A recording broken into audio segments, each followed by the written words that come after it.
Welcome, dear listener, to another journey into the unglamorous corners of history.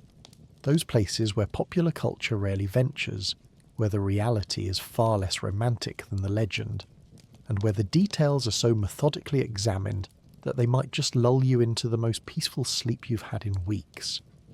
I'm genuinely delighted you've chosen to spend the next few hours with me, whether you're settling in for the night in Oslo or Melbourne, whether it's a rainy Tuesday afternoon in Edinburgh or a restless 3 a.m. in Toronto.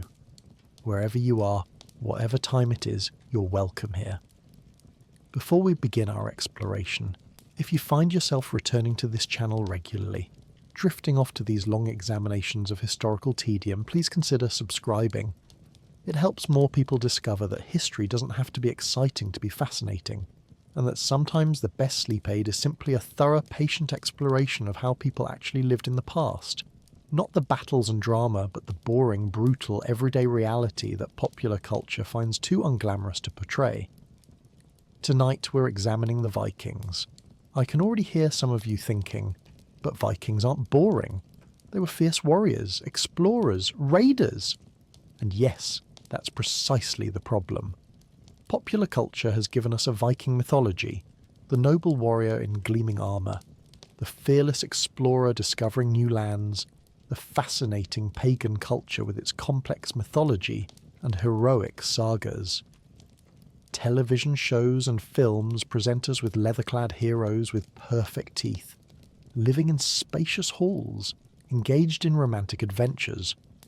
What they don't show us is the smoke-filled longhouse, where 30 people shared one room, the chronic respiratory disease, the contaminated water, the child mortality, the violence, the cold that never left, the hunger months, the slavery that underpinned the entire society. Picture, if you will, a different kind of Viking story. Not the raid on a monastery, not the discovery of Iceland, not the dramatic battle or the passionate romance.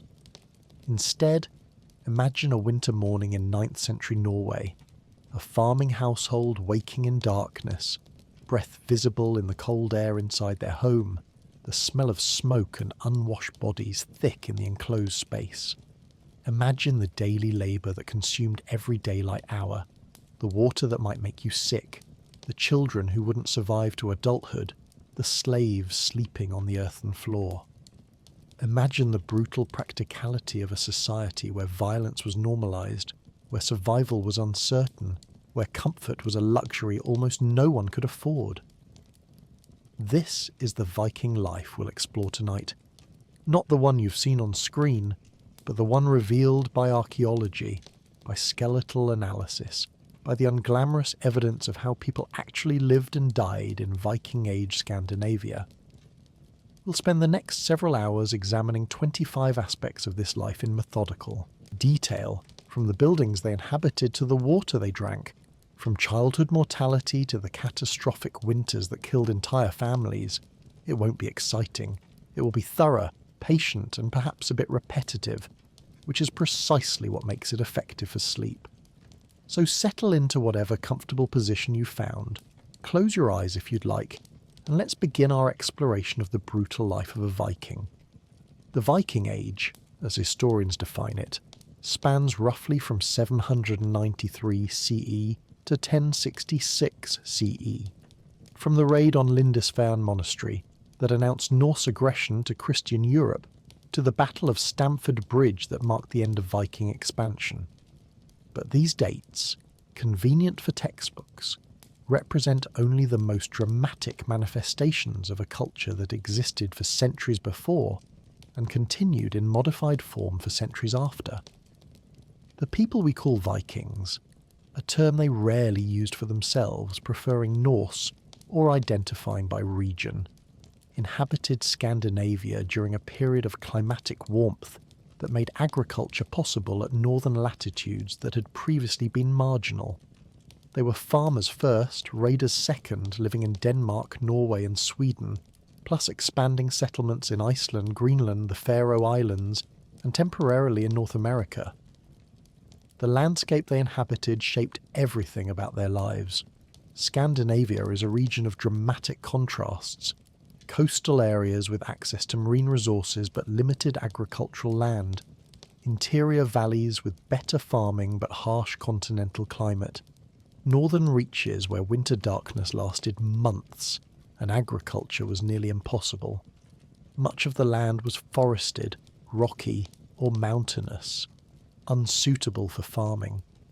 The arable land existed in pockets and valleys, supporting small farming communities that lived in relative isolation for much of the year. Rivers and fjords provided transportation routes, but land travel was difficult and dangerous. The sea connected rather than divided. It was easier to sail from Norway to England than to travel overland from northern Norway to southern Sweden. Climate during the Viking Age was warmer than the centuries immediately preceding or following. The medieval warm period, roughly 950 to 1250 CE, allowed Norse expansion northward into Iceland and Greenland, permitted agriculture at marginal latitudes, and supported slightly larger populations than the region could sustain during colder periods. But warm is relative. Even at its warmest, Scandinavia experienced brutal winters with months of snow, ice and darkness. Summer growing seasons were short. One bad harvest meant potential starvation. The climate was favourable enough to support life, but harsh enough to shape a culture of resilience, practicality and acceptance of hardship. The population of Viking Age Scandinavia is difficult to estimate with precision, but scholars suggest perhaps 1.5 to 2 million people spread across the entire region, Denmark being the most densely populated, with Norway and Sweden having smaller populations concentrated in coastal and valley areas. Individual farming settlements might consist of a handful of families, perhaps 20 to 50 people total. Larger trading towns like Hedeby, Birka or Ribe housed maybe a few thousand inhabitants at their peak. This was a rural, dispersed population living in small, often isolated communities, where everyone knew everyone else, where social ties and family networks determined survival, and where the failure of a single harvest could devastate an entire district. Within this geographic and demographic context, the people who would become known as Vikings developed a culture adapted to harsh northern conditions. They built sturdy ships that allowed maritime expansion. They developed preservation techniques that allowed survival through long winters. They created social structures that organised labour efficiently and maintained order without centralised government for much of the period. And they accepted a level of hardship, violence and uncertainty that modern people can barely comprehend. The Viking Age was not a golden age of adventure and exploration, but a period when humans pushed the boundaries of survival in one of Earth's more challenging environments, succeeding partially, but paying an enormous price in suffering, early death, and brutality that permeated every aspect of existence. Viking society was rigidly hierarchical, organised into distinct social classes with clear boundaries and limited mobility between them. At the top were the jarls, nobles who controlled land, commanded warriors, and wielded political power through a combination of wealth, family connections, and force. Below them were the carls, free farmers, craftsmen, and traders who owned their own land or practiced their trades independently. These free men could participate in the Thing, the local assembly where legal disputes were settled and community decisions made. Below the free population were the thralls, slaves who owned nothing, had no legal rights, and existed as property. This stratification was not merely economic but absolute. A thrall could not simply work their way to freedom. A carl could not easily become a jarl. Birth determined destiny, with rare exceptions. The family unit was the fundamental social structure, but family in Viking context meant extended kinship networks that included multiple generations and branches. A household might contain grandparents, parents, children, unmarried siblings, widowed aunts, plus any thralls the family owned.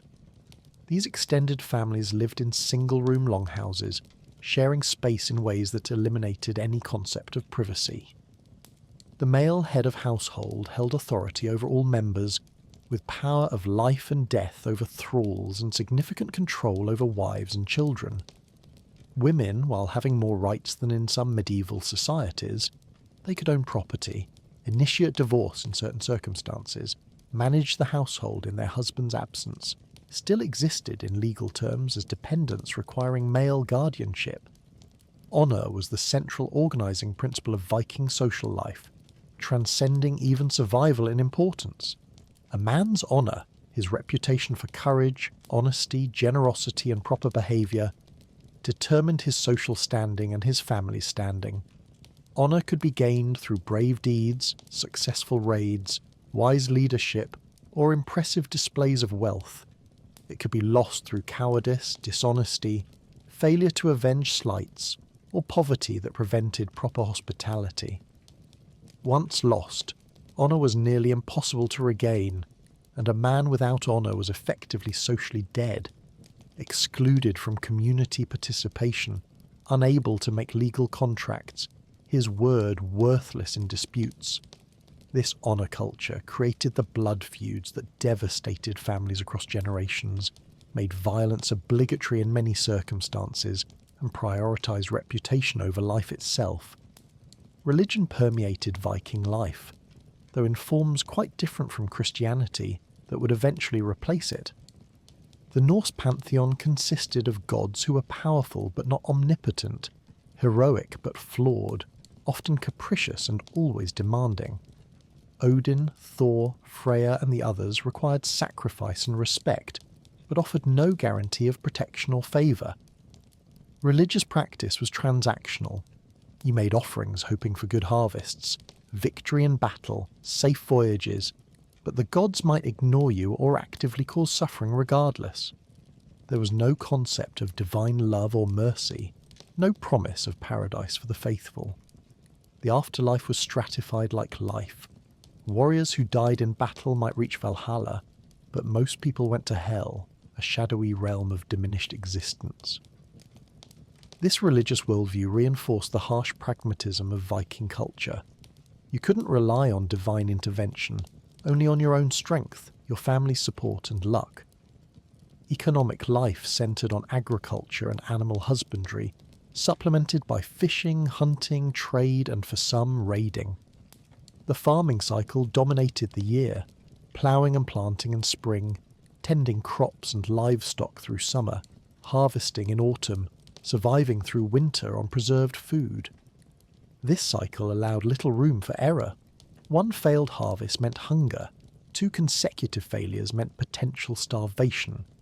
There was no surplus, no safety net, no way to import food if local production failed. Every family lived 1 or 2 bad seasons away from disaster. This economic precarity shaped Viking culture's pragmatism, its willingness to resort to violence for resources, its acceptance of practices like infant exposure and elderly abandonment during famines, brutal choices driven by brutal arithmetic of survival. The political structure was decentralised for much of the Viking Age. Local chieftains controlled districts, enforcing order through personal authority and armed retainers. The Thing assemblies provided forums for dispute resolution and collective decision-making among free men, functioning as a combination of court and legislature. Gradually, these local power structures consolidated into kingdoms. Denmark unified earlier, Norway and Sweden later. But even as kingdoms formed, local autonomy remained significant. There was no bureaucracy in the modern sense, no standing armies, no police force. Order was maintained through personal relationships, fear of blood feud, and the threat of outlawry. Legal banishment that marked a person as outside social protection. Fair game for anyone to kill without consequence. This was the cultural context that shaped Viking life. Hierarchical, violent, honour-driven, religiously fearful, economically precarious, and organised around extended family units living in forced intimacy without privacy or comfort. Understanding this context helps explain why Viking life was so brutal. The brutality was not incidental but structural. built into the social, economic and environmental realities that governed existence in Viking Age Scandinavia. The popular image of Vikings, fierce warriors in horned helmets, bold explorers discovering new worlds, free-spirited pagans living in harmony with nature, bears almost no resemblance to the reality revealed by archaeology, skeletal analysis, and careful reading of saga literature. This romantic mythology serves modern entertainment, but obscures the lived experience of actual people in Viking Age Scandinavia. When we examine that lived experience methodically, what emerges is not adventure and romance, but grinding hardship, normalized violence, preventable death, and survival purchased at enormous cost in human suffering. The Viking life was brutal not because Vikings were especially cruel or barbaric compared to other medieval peoples, but because the environmental, technological and social conditions they inhabited made brutality inevitable. This brutality manifested in every aspect of existence. The physical environment, the cold, the darkness, the inadequate shelter, the contaminated water, created chronic health problems, shortened lifespans, and made simply surviving each winter an achievement. The work required for survival consumed all waking hours, every day, leaving no time for leisure or pursuits beyond immediate necessity. The social structure normalized violence as a tool of discipline and hierarchy maintenance, treating wife-beating, child-beating and slave-beating as unremarkable features of proper order. The honour culture transformed insults into blood feuds that killed dozens across generations. The religious worldview offered fear and obligation rather than comfort, demanding human sacrifice in times of crisis. The economic precarity meant that one bad harvest could trigger choices between starvation and abandoning elderly family members. Perhaps most importantly, the brutality was largely invisible to the Vikings themselves. They didn't think of their lives as brutal, but as normal. The only way life could be. A mother who had buried 3 of her 7 children didn't think, "This is terrible brutality," but "This is what happens. What has always happened." A man who beat his wife for disrespect didn't consider himself abusive, but properly maintaining household order. A jarl who sacrificed a thrall at a funeral wasn't committing murder, but performing appropriate religious ritual. The smoke-filled longhouse, the contaminated water, the chronic hunger, the violence, the early death, all of this was simply life as they knew it. Comparing Viking life to modern standards reveals the brutality, but Vikings had no such comparison available. They knew only that life was hard, that suffering was normal, that survival required constant effort and often demanded terrible choices. Our exploration tonight will examine 25 aspects of this brutal existence in systematic detail. We'll move through the physical environment, the buildings, the cold, the darkness, the water, the smell, that created the immediate context of daily life. We'll examine the survival challenges, the hunger months, the food preservation, the unending work, the inadequate clothing, that consumed all energy and resources. We'll explore the psychological and social brutality, the violence, the trauma, the constrained lives, the honour feuds that made Viking society dangerous even for those who had adequate resources. We'll confront the realities of death, the child mortality, the public dying, the fear-based religion that made mortality an intimate companion from earliest childhood. We'll document the inequality between free and enslaved, between wealthy and poor, that created parallel universes of experience within the same longhouses. And finally, we'll examine the catastrophic events, the winters so severe they killed entire communities, that revealed the fragility of Viking survival strategies. This examination will be methodical, thorough, and repetitive. We'll return to themes like cold, hunger, violence, and death from different angles throughout our 25 chapters. This repetition is intentional, not just for the sleep-inducing quality of familiar themes revisited. but because these realities permeated every aspect of Viking existence. You couldn't separate cold from daily life, because cold was always present. You couldn't separate violence from child rearing, because violence was how children were raised. The repetition in our exploration mirrors the repetition of hardship in Viking experience. Our goal is not to make you feel superior to Vikings or to judge them as inferior.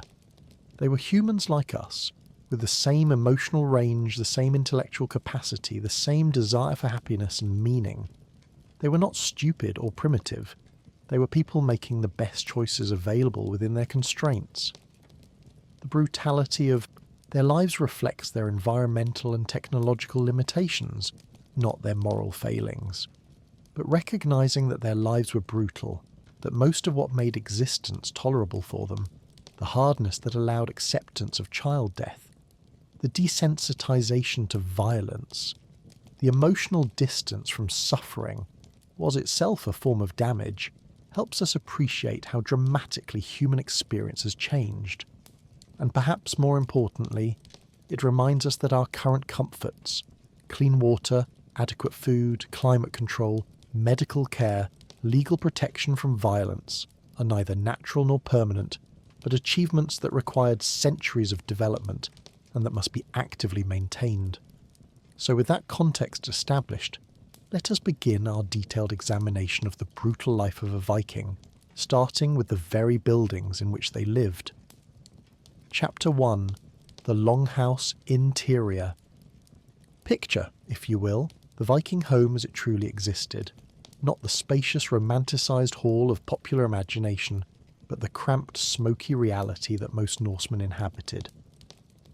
The longhouse, that characteristic rectangular structure of Viking Age Scandinavia, measured perhaps 40 feet in length and 15 feet in width. Within this single room lived an extended family of 20 to 30 individuals, plus their most valuable livestock during the brutal winter months.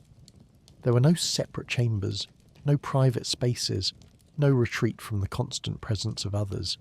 The wealthy might partition one end with a textile hanging, creating the barest illusion of privacy, but for most Vikings, life unfolded in perpetual proximity to parents, siblings, children, elderly relatives and slaves, all breathing the same thick, smoke-laden air. The central hearth dominated the interior, a long rectangular fire pit running down the middle of the earthen floor. Here burned whatever fuel could be gathered, wood where forests remained, peat and dried dung where trees were scarce, dried seaweed along barren coasts. No chimney pierced the turf roof. Smoke rose lazily toward the smoke holes in the roof peak, but much of it lingered, hovering at head height, stinging eyes and coating lungs with a fine black residue. The air hung heavy and grey even in daylight. What little of it penetrated through the small smoke holes or the partially open doorway. At night, with the door sealed against the cold and predators, the atmosphere became nearly suffocating. Sleeping platforms lined both long walls, raised perhaps 2 feet above the floor, the place of honour for family members, while slaves and the lowest members of the household slept on the bare earth below, closer to the cold ground and the wandering livestock. Everything in the longhouse, clothing, bedding, the walls themselves, absorbed and retained the smell of smoke, becoming permeated with it season after season, year after year, generation after generation. What made this arrangement truly brutal was its impact on human health, an impact invisible to the Vikings themselves but starkly evident in their remains. Modern analysis of lung tissue preserved in bog bodies and skeletal analysis of Viking Age burials reveal severe respiratory damage across the population. The constant exposure to smoke combined with poor ventilation created respiratory disease at near universal rates. Chronic bronchitis, emphysema, and lung damage comparable to modern heavy smokers appear in remains from children onward. The very architecture that sheltered Vikings from the elements slowly suffocated them from within. archaeological excavations show thick layers of soot accumulated on the interior walls of longhouses, sometimes inches deep. This same soot entered and coated human lungs with every breath. Women who spent more time indoors tending fires and performing domestic tasks show particularly severe damage. The warmth and shelter that allowed survival through Scandinavian winters came at a respiratory price that shortened lives and weakened bodies already challenged by poor nutrition and constant labour. Consider the experience of a thrall, a captured slave, sleeping on the damp earthen floor near the door, the coldest and least desirable spot in the longhouse. She lies on a thin layer of straw, her only covering a threadbare wool blanket. Above her, on the raised sleeping platforms, the family breathes more easily in the relatively clearer air, their bodies warmed by better bedding and proximity to the hearth. She listens to them snore, cough, mutter in their sleep, the sounds of people who will wake to porridge while she will wake to scraps. The livestock shift and grunt in the darkness, a cow, 2 goats, penned at the far end but sharing the same enclosed space. She breathes the smoke, the animal smell, the unwashed human odour, and knows that tomorrow will be identical to today, and the day after identical to tomorrow, until she dies in this position, or one very much like it. It's hard not to think of home as synonymous with comfort, privacy, and refuge. We retreat into our homes from the world, close doors for solitude, expect separate rooms for separate functions. The Viking longhouse offered none of this. Home was merely the structure that kept out rain and reduced the wind, a survival necessity rather than a sanctuary. What we consider basic domestic comfort, breathable air, personal space, warmth without smoke, were luxuries beyond imagining for most people living in Viking Age Scandinavia. Chapter 2. The Long Winter Darkness. Let us now turn to a feature of Viking life that shaped everything else: the darkness. Modern inhabitants of Scandinavia have electric lights, heated homes, entertainment and mobility during the long winter months. Viking Age Norsemen had none of these buffers against a phenomenon that dominated half their lives: the nearly complete absence of sunlight for months on end. In the southern reaches of Viking territory, Denmark, southern Norway and Sweden, winter daylight dwindled to perhaps 6 or 7 hours of weak illumination. In the northern settlements, the sun barely cleared the horizon at midwinter, offering only 3 to 4 hours of twilight before darkness returned. This was not the romantic winter wonderland of modern imagination, but a psychological assault that lasted from October through March, month after month of darkness that constrained human activity, trapped families indoors, and pressed upon the mind with suffocating weight. The daily rhythm contracted around these precious hours of light. Morning came late, if it came at all in the deepest winter, with no alarm clocks to segment time, only the gradual lessening of absolute darkness to dim grey. Essential outdoor work had to be compressed into this brief window, checking livestock, breaking ice on water sources, gathering firewood, repairing storm damage to buildings. By mid-afternoon, the light was already failing. Long before what we would consider dinner time, darkness had returned, absolute and complete. There was no streetlight glow, no neighbouring windows casting illumination, no ambient light pollution.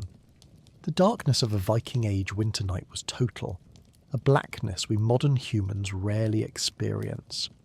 Inside the longhouse, fish oil lamps or rushlights provided minimal illumination, enough to move without stumbling but not enough for detailed work. Most activities simply ceased. Families sat in semi-darkness, listening to stories or simply waiting for sleep, waiting for dawn, waiting for spring. The forced indoor confinement meant the same faces in the same smoky space, day after day, with no escape and no variety. Perhaps most disturbing of all was the psychological toll this darkness extracted, a toll that Viking Age literature hints at but cannot fully articulate. The sagas speak obliquely of winter madness, of men who grew violent during the dark months, of domestic disputes that ended in blood. Modern understanding of seasonal affective disorder, the depression triggered by lack of sunlight, helps explain what Vikings experienced but could not name.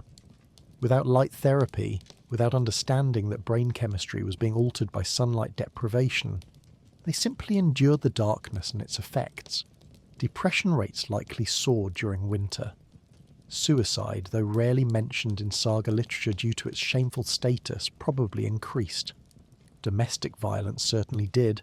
Archaeological evidence shows healed fractures in women's remains that suggest repeated beatings, and saga accounts treat winter violence as unremarkable.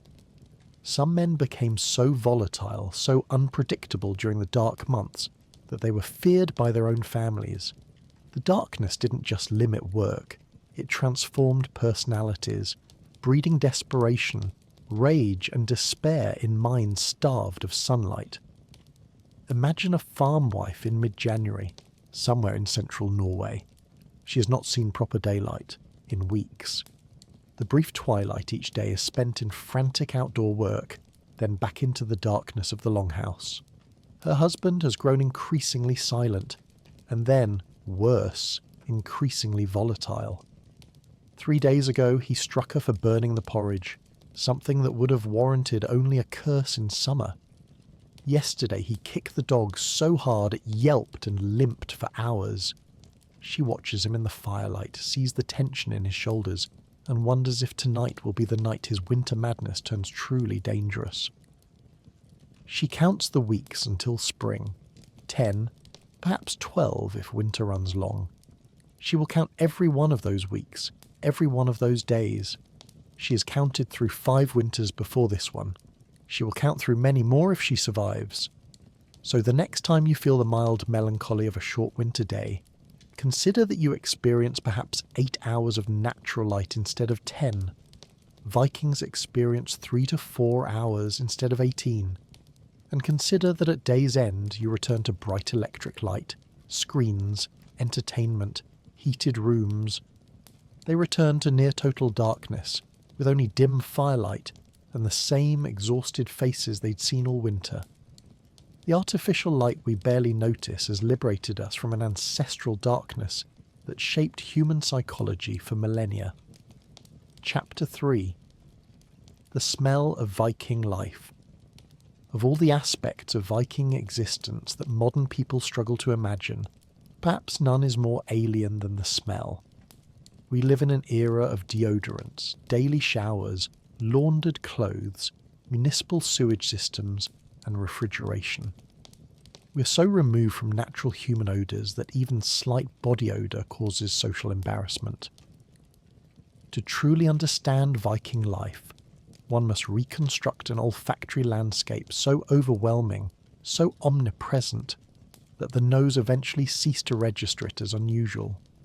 The smell of Viking life was the smell of unwashed human bodies, 20 to 30 people who bathed perhaps once a week in summer and far less frequently in winter, when water sources froze and heating water required precious fuel. It was the smell of smoke-cured clothing worn continuously for months, the wool and linen absorbing smoke, sweat, food grease, and the general filth of daily labour. The longhouse interior created its own particular atmosphere. Imagine stepping through that doorway. Immediately the smoke hits your nostrils, acrid and thick, mixed with the smell of burning peat or dung when wood was scarce. Below that, the pervasive odour of fish oil lamps, that distinctive, slightly rancid smell of burning fish fat used for illumination. The sleeping platforms retain the smell of unwashed bodies and bedding, furs and wool that are never truly cleaned, only aired occasionally. At one end, the livestock contribution their own fragrance. Cow manure, goat urine, the musky smell of large animals in close quarters. The privy pit located just outside, but with its presence making itself known. Whenever the door opened. Food waste in various stages of decomposition, stored in barrels or pits. Fermented fish, aging meat, root vegetables beginning to rot. And everywhere, the smell of humans living in close proximity without privacy or sanitation. The smell of bodies, waste, breath, and the general accumulation of life without running water or soap. What made this truly brutal was that Vikings were actually relatively fastidious by medieval standards. They were known for combing their hair, for valuing cleanliness when possible, yet even this could not overcome the fundamental limitations of their technology and environment. Arab traders and travellers who encountered Norse merchants and warriors frequently commented on their smell and hygiene practices, but these accounts reveal something even more disturbing than simple uncleanliness. Ibn Fadlan, a 10th century Arab traveller, described with horrified fascination how a group of Rus, Swedish Vikings in Russia, shared a communal wash basin each morning. The slave girl brought water, and each man in turn washed his face and hands in it, blew his nose into it, spat into it, and then the next man used the same water. From the Arab perspective, accustomed to different hygiene practices, this was appallingly filthy. From the Viking perspective, this was the morning wash, an act of cleanliness. The disconnect shows how dramatically different baseline standards were. Consider a child born into this olfactory environment. She knows no other baseline. The smell of the longhouse is simply the smell of home, of safety, of family. She doesn't notice it until perhaps she visits a neighbouring farm and realises that other longhouses smell slightly different. Different smoke, different people, different livestock, but all of them smell. She grows into a woman, bears children in that space, and they too will know no other baseline. When Sega literature mentions sweet-smelling individuals, it's speaking in purely relative terms. Someone who has recently bathed with soap, made from wood, ash, lye and animal fat, whose clothes are freshly smoke-cured rather than encrusted with months of wear. Truly neutral smelling, the default state of modern humans with daily showers and deodorant, was an impossibility. It's worth reflecting that our modern sterile environment, the ability to go through a day without encountering strong body odour, waste smells, or the scent of decay, is a radical departure from the entire human experience before the 20th century. We have sanitised our sensory reality to an extent that would astonish our ancestors. The Viking nose was trained to distinguish meaningful smells within an environment that was universally pungent. The difference between healthy livestock and sick, between food that was still safe to eat and food that had crossed into dangerous rot, between the sweat of honest labour and the cold sweat of illness. These were survival skills. We have traded survival, smells, for the artificial sense of fabric softener and air freshener, gaining comfort but losing an entire dimension of sensory information that once meant the difference between life and death. Chapter 4. Buildings that killed you. The Viking longhouse, that iconic structure we've already examined for its interior qualities, was also a physical danger that could collapse and kill its inhabitants with distressing regularity. These buildings were not the solid, permanent structures that modern architecture provides. They were temporary by nature, built from materials that degraded, sagged, rotted and eventually failed. The typical longhouse stood on wooden posts sunk directly into the earth. No stone foundations, no footings, just posts in holes. These posts absorbed moisture from the soil and began rotting from the moment they were installed. The walls, constructed of vertical planks or wattle and daub between the posts, provided minimal structural support. The real danger came from above, the roof. Picture the construction of a turf roof, that characteristic feature of Scandinavian architecture. Wooden rafters spanned the width of the building, perhaps 15 feet, with lighter crosspieces laid perpendicular. On this framework, birch bark provided a waterproof layer, and then the turf, thick sections of earth held together by grass roots, laid in overlapping layers like enormous heavy shingles. A typical longhouse roof might support several tons of turf, all of it pressing down on those rafters and ultimately on the posts embedded in slowly rotting earth. In dry conditions this was merely heavy. In wet conditions the turf absorbed water like a sponge, easily doubling in weight. Spring thaw was particularly dangerous. The accumulated snow melted, the turf became waterlogged, and suddenly the structure was supporting far more weight than it was designed to carry. The rafters, often unseasoned wood that had itself been degrading over years of exposure to smoke and moisture, would begin to sag ominously. Sometimes they gave warning, a creaking sound, visible sagging. Sometimes they simply failed catastrophically in the middle of the night. The darkest aspect, however, was the discovery archaeologists have made at Viking Age sites across Scandinavia. Excavations reveal collapsed structures with human skeletal remains crushed beneath fallen roofs. These were not abandoned buildings that fell in on themselves. These were occupied homes where families died in their sleep when the roof gave way. The weight of the turf, the rafters, and the collapse itself would have been instantly fatal to anyone beneath. Some bodies show evidence of desperate attempts to escape, arms positioned as if trying to push debris away, but the sheer weight made escape impossible. Even those who survived the initial collapse faced being trapped in darkness beneath tons of earth and wood, suffocating or dying from injuries before rescue could reach them. Fire was an equally common killer. The open hearth in the centre of the floor, surrounded by sleeping people and flammable materials, was a constant danger. Dried reeds for bedding, wool blankets, wooden walls, everything was fuel. A kicked log, a tipped lamp, a spark landing in the wrong place, and the structure could be engulfed in minutes. The small doorway, often the only exit, could be blocked by fallen burning debris. The smoke holes in the roof were far too small for human passage. Bodies found in burned longhouse ruins show that death came from smoke inhalation before the flames. A small mercy, perhaps, but a horror nonetheless. Consider a family sleeping on a spring night. The mother, father, 3 children, and elderly grandmother on their sleeping platforms, 2 thralls on the floor below. The snow has been melting for 3 days, and the roof is heavy with water-saturated turf. Around midnight a crack sounds, loud enough to wake the father. He has time to register the sound, time to understand what it means, time perhaps to shout a warning. Then the roof comes down. The central ridge gives way first, and tons of turf, wood, and water collapse inward. The 2 thralls are killed instantly, as is the grandmother who slept near the centre. 1 child survives, protected by a support post that caught some of the debris.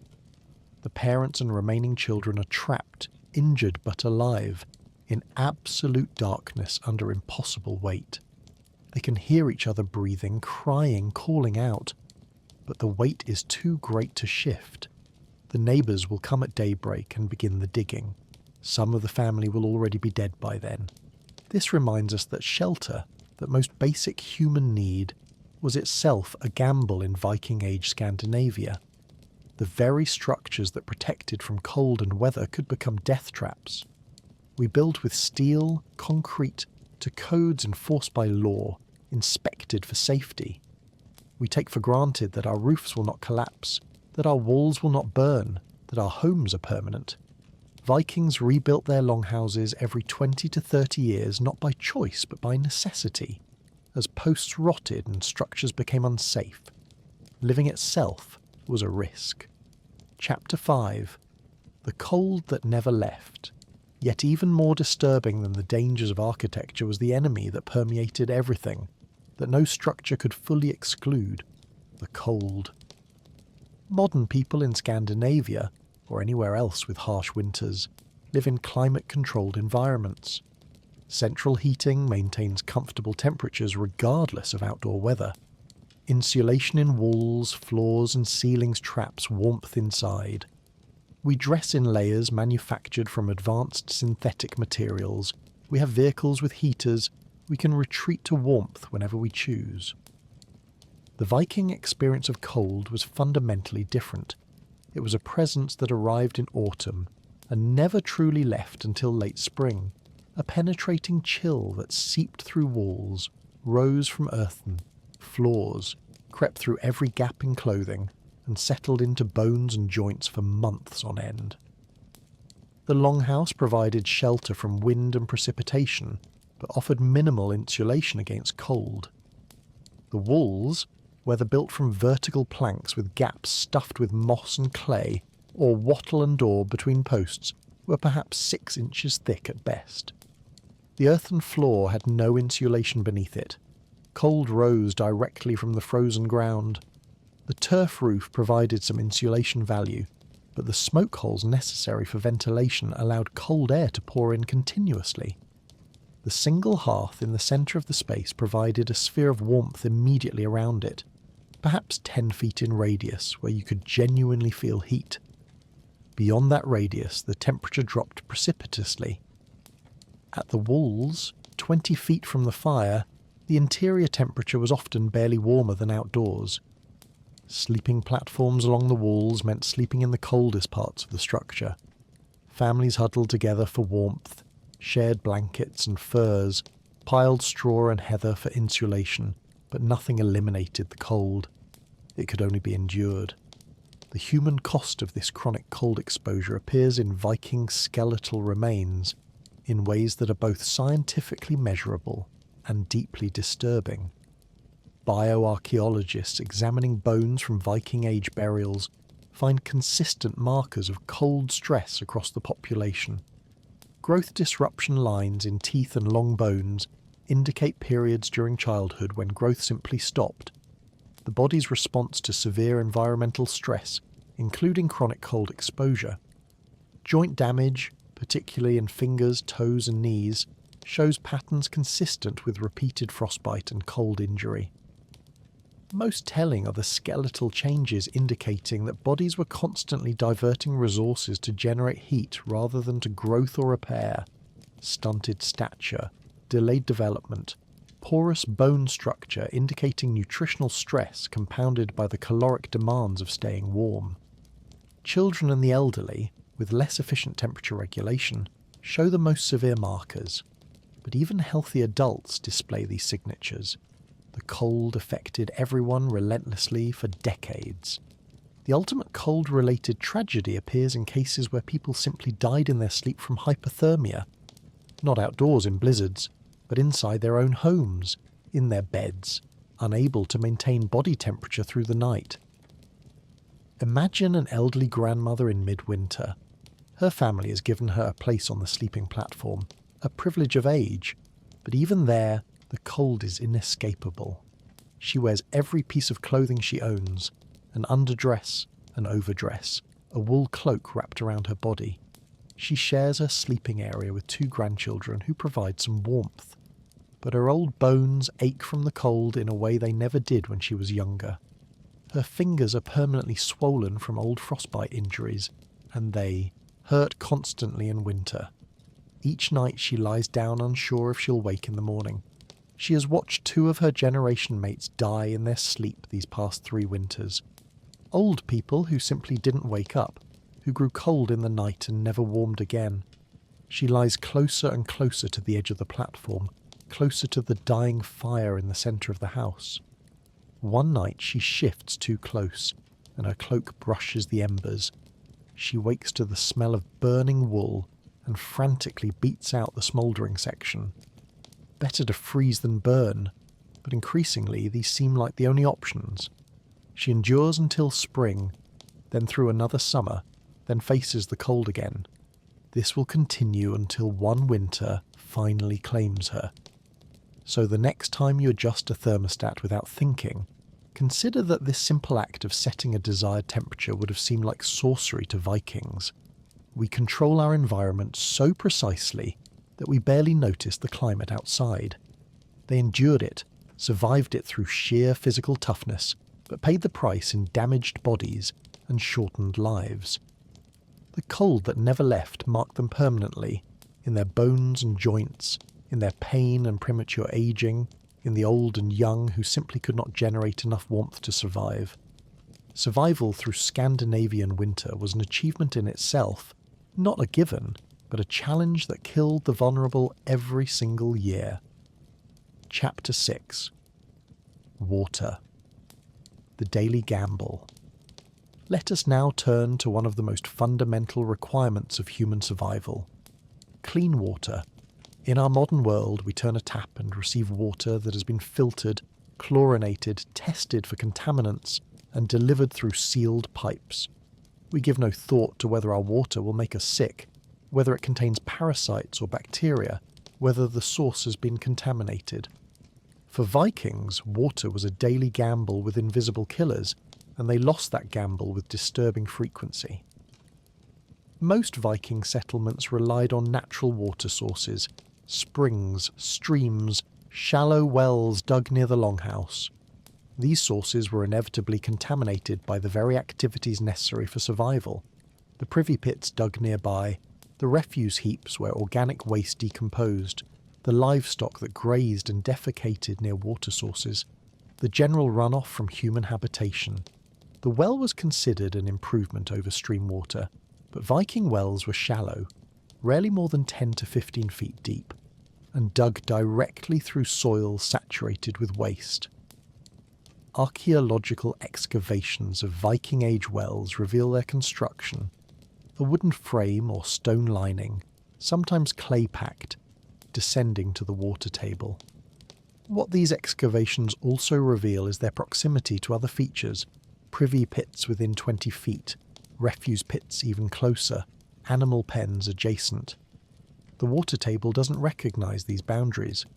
Groundwater flows, carrying with it dissolved organic matter, bacteria, parasites, and whatever else leaches from the surrounding soil. Vikings drew this water daily, used it for drinking, cooking, washing. They had no concept of bacterial contamination, no understanding of how disease spread through water. If the water looked clear and tasted acceptable, it was considered safe. What made this situation truly brutal was the death toll it exacted, a toll that far exceeded the romantic violence of raids and battles that dominate popular imagination. Waterborne diseases killed more Vikings than swords ever did. Dysentery, transmitted through fecally contaminated water, caused severe diarrhea that dehydrated victims, particularly deadly for children and the elderly. Cholera, though its epidemics may have been less common in the cold north, struck when it appeared with devastating mortality. Typhoid fever, caused by Salmonella TI in contaminated water, killed slowly through sustained fever and organ damage. Parasitic infections, Giardia, Cryptosporidium, caused chronic digestive problems, malnutrition, and weakened resistance to other diseases. Archaeological analysis of coprolites, preserved feces, and intestinal content from bog bodies shows universal parasitic infection. Everyone carried intestinal parasites acquired from contaminated water and food. The question was not whether you would be infected, but how severely. Consider a mother drawing water from the family well on a summer morning. The water looks clear, tastes fine. She doesn't know that 3 days of rain have raised the water table, increasing the flow from the nearby privy pit into the well water. She fills her bucket, returns to the longhouse, uses it to make porridge for breakfast. By evening, her youngest child, a boy of 3, has diarrhea. By the next morning, 2 more children show symptoms. The mother herself feels her stomach cramping. She doesn't understand why the sickness came, doesn't connect it to the water that looked perfectly clean. Over the next 3 days, the youngest child grows weaker, unable to keep down food or water. He dies on the 4th day, his small body dehydrated beyond recovery. The family buries him and continues drinking from the same well because there is no alternative. What else can they do? We can scarcely imagine living without the certainty of safe water. Every drink we take, every meal we prepare, every time we brush our teeth or wash our hands, we trust in systems of purification and delivery that are invisible to us. Vikings had no such systems, no such certainty. Every drink of water was an act of faith, and that faith was betrayed with tragic regularity.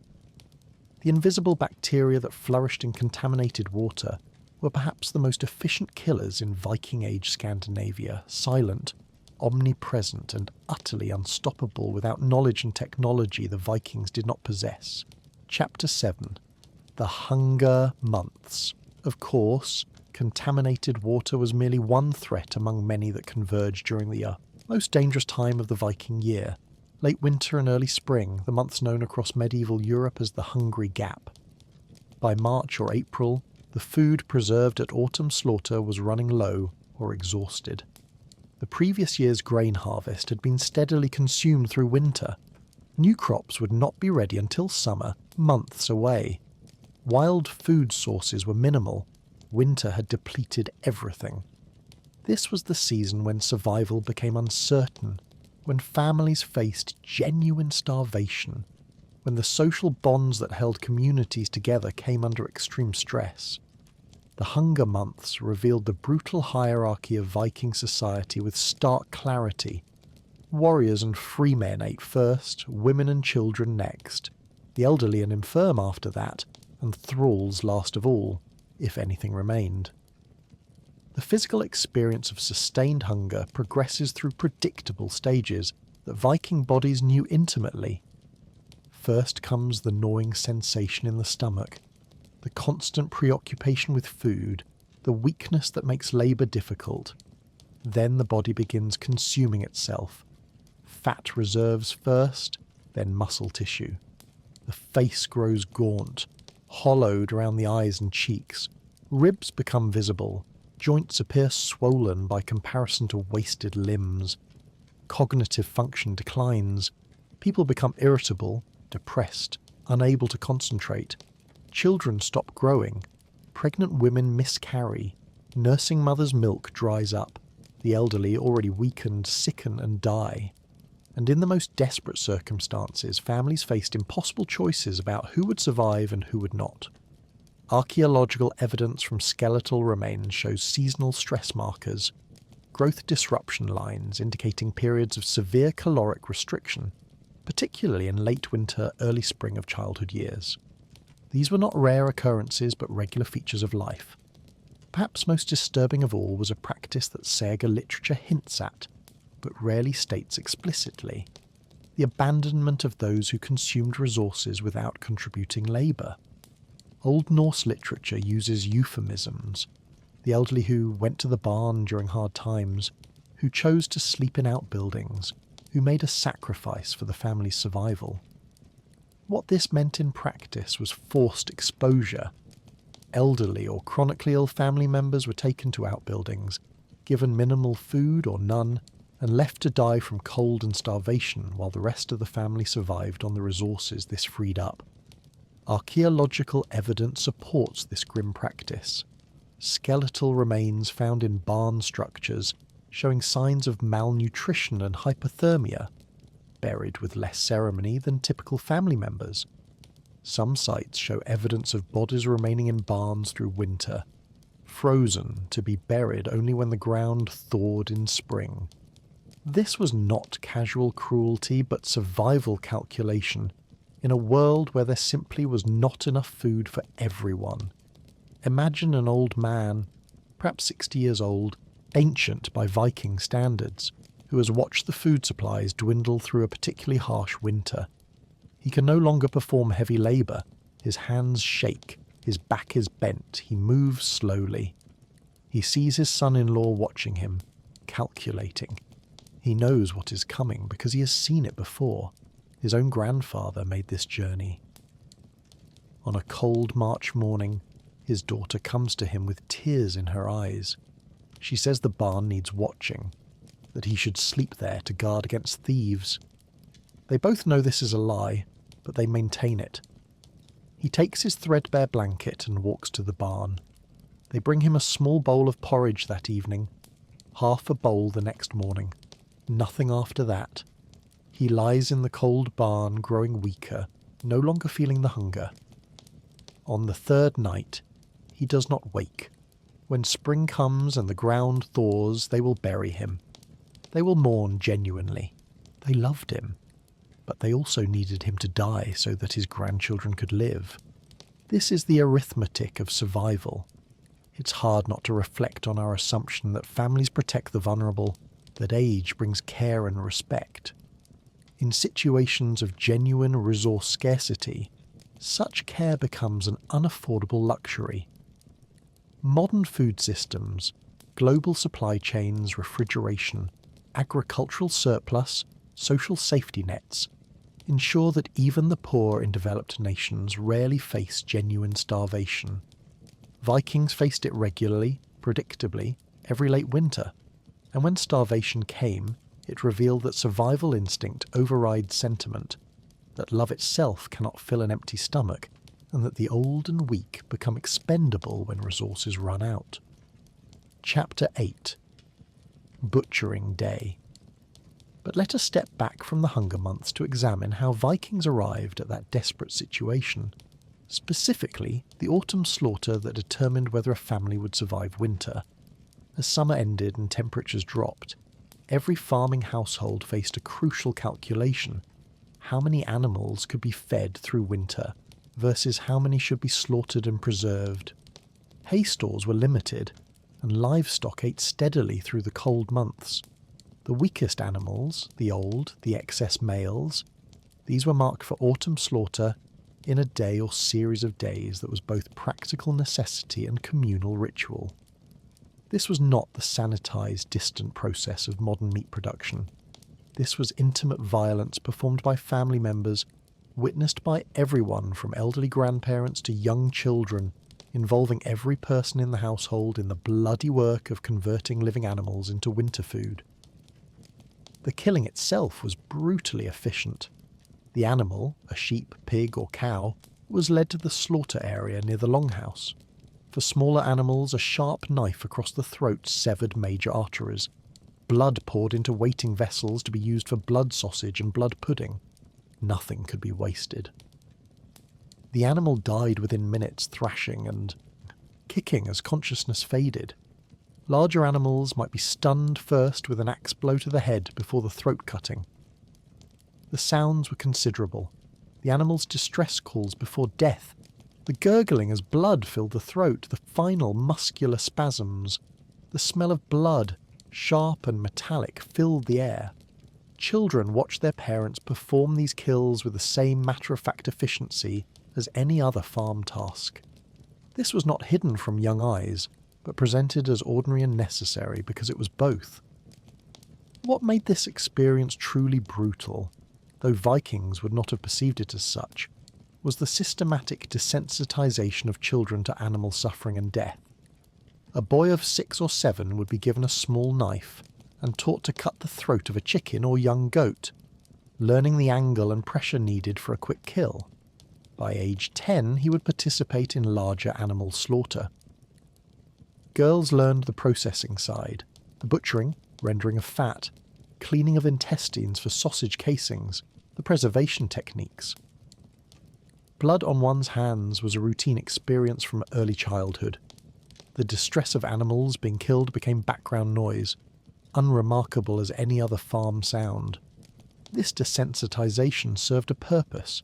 It created adults who could efficiently kill animals without hesitation, without emotional interference, but it also normalized violence in ways that extended beyond livestock. A person accustomed to cutting throats of animals from childhood found the violence of battle or blood feuds less shocking. Consider a mother watching her 8-year-old son make his first pig kill. She has given him the knife, sharp, well-maintained, and positioned him at the restrained animal's throat. She guides his hand to the correct spot, shows him the angle. Quick and deep, she tells him. Don't hesitate. The boy looks at her, uncertain. The pig grunts, unaware. Now, she says firmly. He cuts, but not deep enough. The pig screams, blood flows, but not the arterial surge that means a killing blow. Again, she commands, and he cuts again, properly this time. The pig dies. The boy is shaking, pale. His mother nods with satisfaction. He completed it. He will do better next time. By next autumn he will do it without hesitation, without the shaking.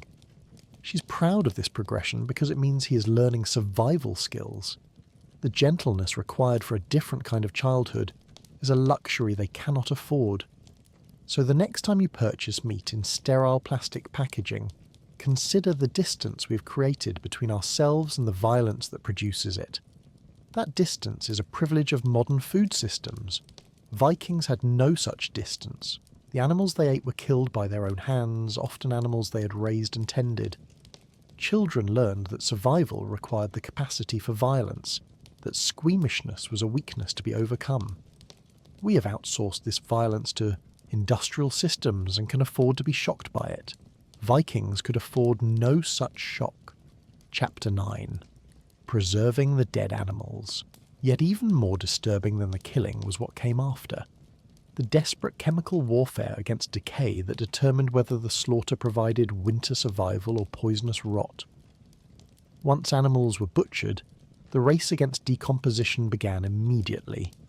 Without refrigeration, without freezers, without any modern preservation technology, Vikings relied on techniques that chemically altered meat to prevent bacterial growth. Smoking, salting, drying, and fermentation. Each method had its own risks, its own potential for catastrophic failure, and families gambled their survival on these processes working correctly. A failed preservation batch didn't just mean lost food, it could mean death from botulism, food poisoning, or starvation when supplies ran out before spring. Smoking involved hanging meat strips over smouldering fires for days or weeks, the smoke gradually desiccating the meat while depositing antimicrobial compounds. The result was leather-tough, strongly flavoured meat that could last months. Salting, coating meat in precious salt, drew out moisture through osmosis, creating an environment where most bacteria could not survive. Drying in cold autumn air served a similar purpose, freeze-drying meat into hard, nearly inedible chunks that would keep through winter. Fermentation was perhaps the most unsettling method to modern sensibilities. Fish or meat was packed in barrels with salt and left to ferment, controlled bacterial decay that preserved the food while creating intensely strong flavours and smells. The resulting products, like hakal, fermented shark meat, were barely edible, but provided protein when nothing else remained.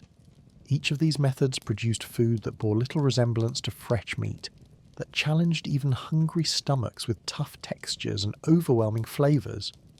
The darkest aspect, however, was the invisible danger of preservation failure.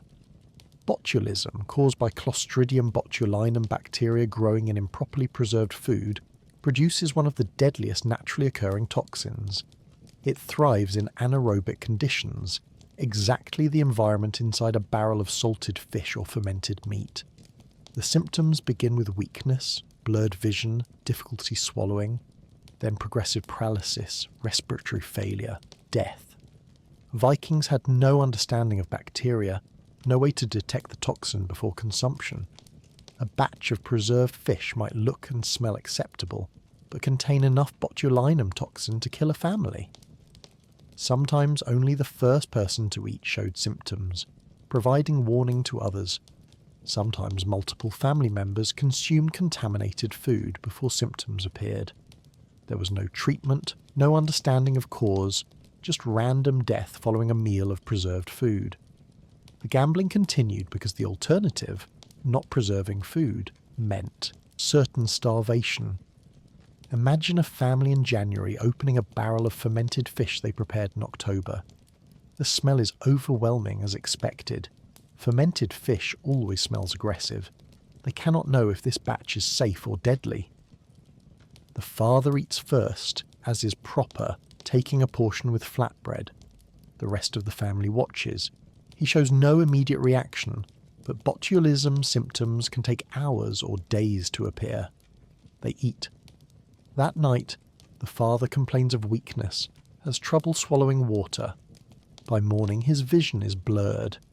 They know now that the fish was bad, but 3 children and the mother have also eaten it. Over the next 2 days, 4 family members die from paralysis and respiratory failure. The surviving children bury them in frozen ground when spring comes. They never learn why this particular barrel killed while others did not. It was simply fate, the gods' will, bad luck. The next winter, they will face the same gamble again because there is no alternative. This reminds us that food preservation, a technology we barely think about, refrigeration so reliable we notice only when it fails, represents a genuine revolution in human safety. Every bite of Viking preserved food came with a risk. They understood empirically that some preservation methods worked better than others, that certain signs indicated dangerous spoilage, but they could not eliminate the risk entirely.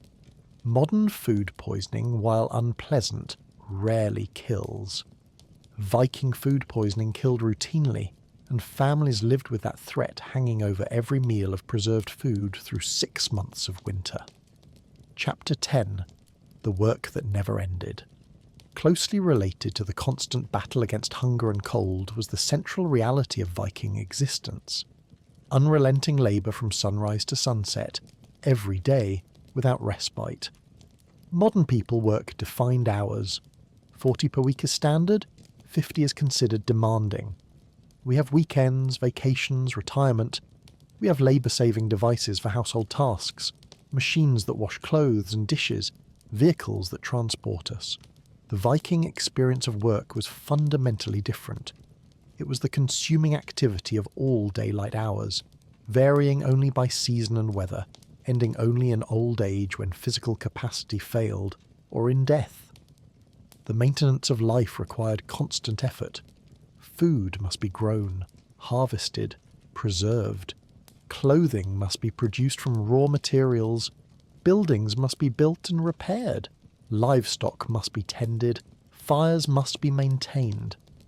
Every one of these tasks required human muscle power and consumed hours daily.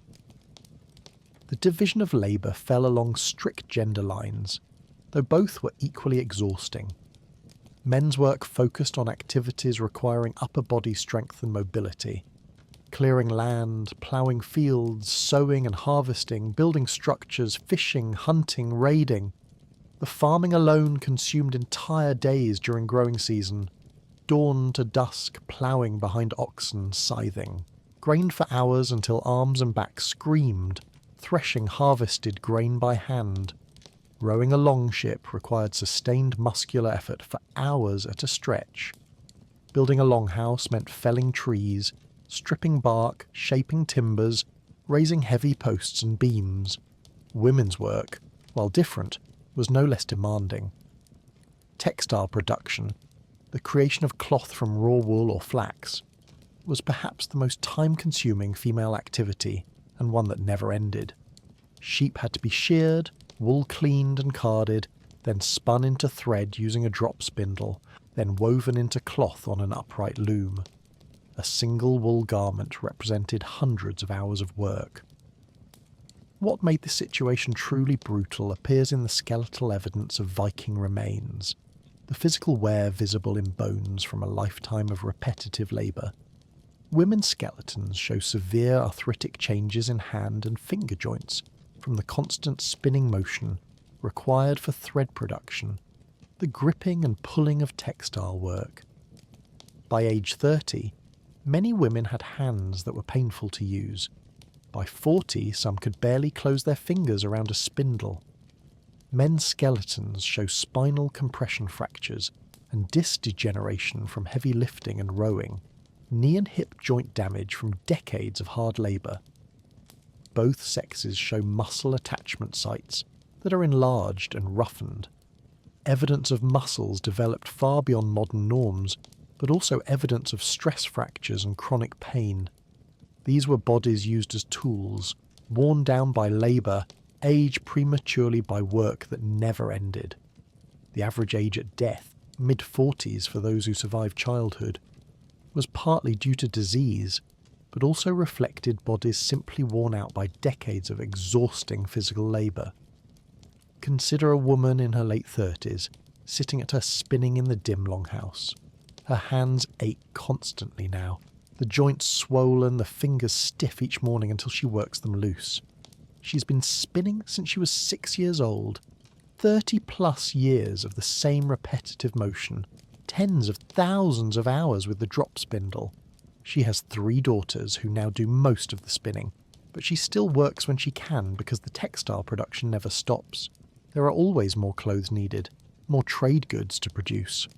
Her mother, now in her 60s, can no longer spin.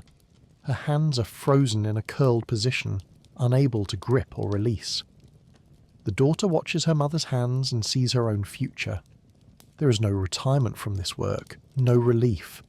She will spin until her hands finally refuse, and then she will do what other work she can until her body fails entirely. This is not a complaint, but simply acknowledgement of reality. Everyone works until they cannot, and then they die. It's worth reflecting that our modern concept of work-life balance would have been incomprehensible to Vikings. Life was work. Work was life. The separation we've created, work time versus personal time, is a luxury of industrial and post-industrial society. Vikings worked when there was light to work by and tasks that needed doing, which was essentially always. The 40-hour work week, the weekend, the paid vacation, these are revolutionary human achievements that we barely notice. Vikings would have viewed our lives as impossibly leisured, our bodies as soft and weak. They would be correct on both counts, and we should be grateful for both. Chapter 11. Clothing, the survival layer, but the work that never ended included one particular form of labour that deserves its own examination. The production of clothing, that essential barrier between Viking skin and the killing environment. We purchase clothing ready-made, mass-produced, inexpensive enough that we own dozens of garments and discard them when fashions change or wear appears. A Viking owned perhaps 2 or 3 complete outfits in their entire life. One for daily wear, one for special occasions if they were fortunate, and perhaps a third that was older and relegated to the hardest labour. Each garment represented years of work, from the sheep's back or the flax field through the countless steps to finished cloth and sewn article. A single wool tunic required shearing the sheep, cleaning the greasy wool, carding it to align fibres, spinning it into thread on a drop spindle, weaving the thread into cloth on an upright loom, cutting the cloth to pattern, and hand sewing every seam. The total time investment for one garment was easily 200 hours of skilled labour. This meant that clothing was precious, irreplaceable, and worn until it literally disintegrated. A child's tunic was worn until it was too small, then passed to a younger sibling, then to a younger cousin, then finally cut into rags for cleaning or patches. An adult's outfit was mended repeatedly, patches upon patches, darned holes in fabric already thin from wear. The wealthy might afford new clothes every few years. The poor wore the same garments for a decade or more. Winter brought the additional challenge of adequate warmth. Wool was the primary insulation, layered tunics, cloaks, perhaps leggings or leg wrappings. Fur, when available, provided superior warmth but was expensive. Only the wealthy could afford fur-lined cloaks or fur hats. For poor families, children often went without adequate winter protection, because producing enough cloth for growing bodies was impossible. What made this situation truly brutal was the arithmetic of childhood clothing in poor families. A child grows rapidly between ages 5 and 15, outgrowing garments every year or two. A family with 4 children could not possibly produce enough new cloth to keep all of them properly dressed in garments that fit. The solution was grim but necessary.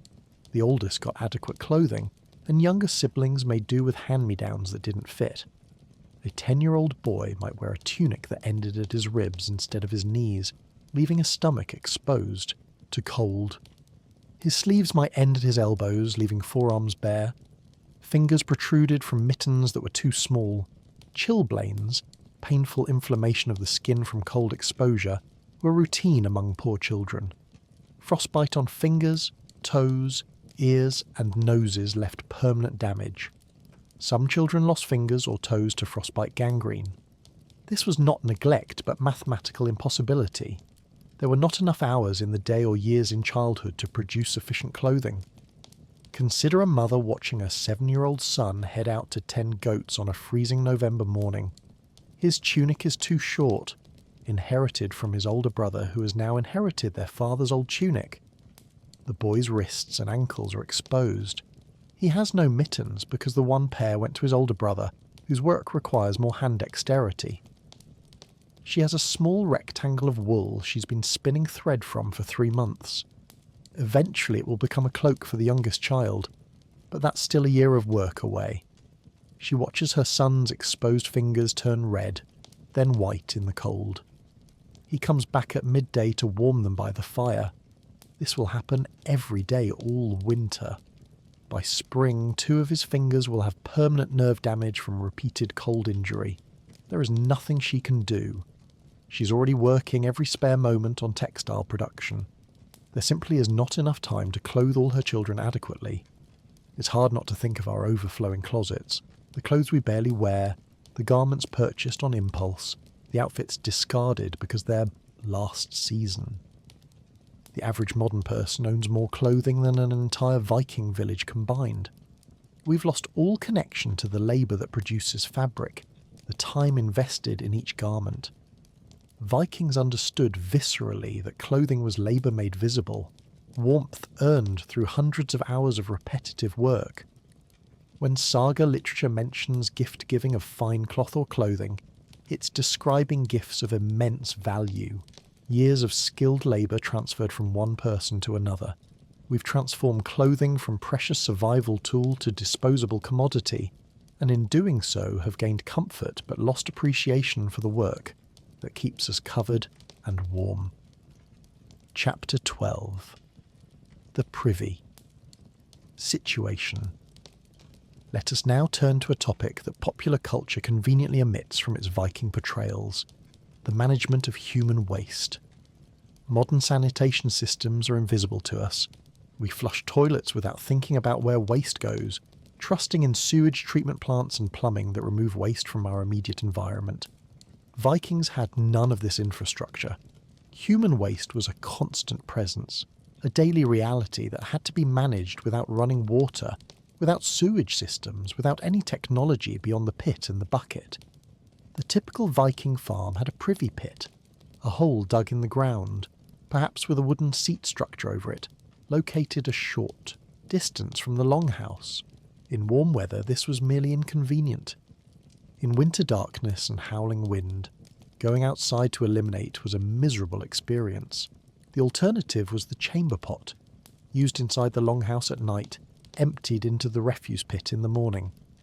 The privy pit itself was a source of constant problems.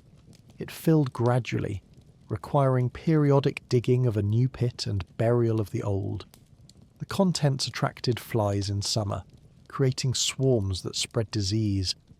The smell, while expected, was overwhelming when wind blew from the wrong direction.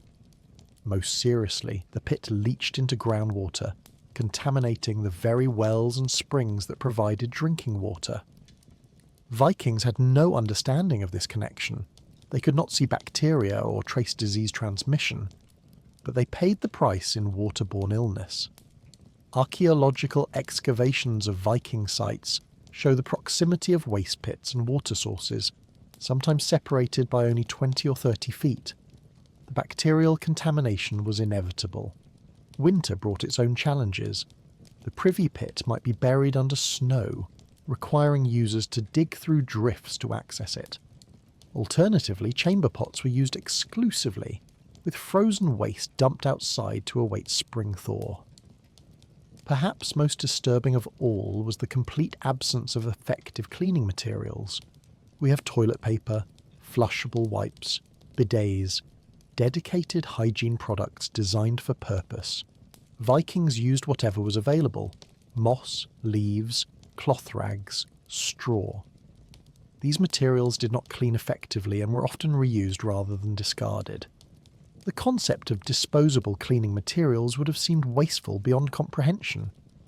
Some families had a communal cleaning cloth, yes, shared among all family members, that was washed occasionally. The result was universal bacterial contamination of hands, which then touched food, cooking surfaces, and other people. The infection cycle was self-perpetuating. Fecal-oral transmission of bacteria and parasites happened constantly, reinfecting the same individuals over and over. Parasitic worms in particular thrived in this environment.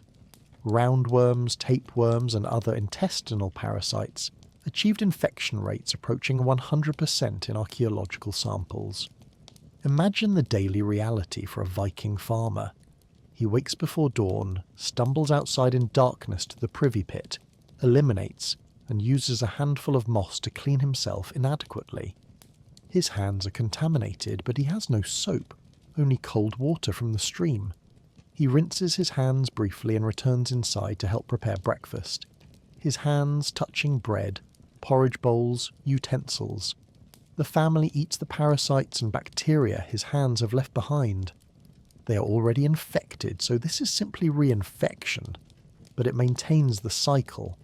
His children do the same, the women of the household do the same. Everyone's hands are routinely contaminated with fecal bacteria. Illness is constant. Digestive problems, intestinal pain, chronic diarrhea. They don't connect it to the hand washing, to the contamination, because they cannot see microorganisms. They endure it as normal life, because everyone they know lives the same way. So the next time you use a modern bathroom, the flush toilet, the toilet paper, the soap and running water for hand washing, recognise that you're using technology that would seem miraculous to past humans. The privacy, the hygiene, the complete removal of waste from your environment within seconds. This is a revolution in human dignity and health that we barely acknowledge. Vikings lived with their waste, smelled it, stepped around it, and carried it on their hands to every surface they touched. The invisible revolution in sanitation has added years to our lives and removed a source of constant disease and discomfort that our ancestors simply accepted as unchangeable reality. Chapter 13. The violence of everyday discipline. Yet even more disturbing than the physical challenges of Viking life was the violence embedded in its social structure. Violence so normalized that it required no justification, no excuse, only the assertion of authority. Modern societies have developed concepts of abuse, of excessive force, of children's rights and human dignity. We recognize that violence causes psychological harm, that physical punishment damages trust and creates trauma. Viking society recognized none of this. Violence was simply a tool of social control, applied casually and frequently to maintain hierarchy.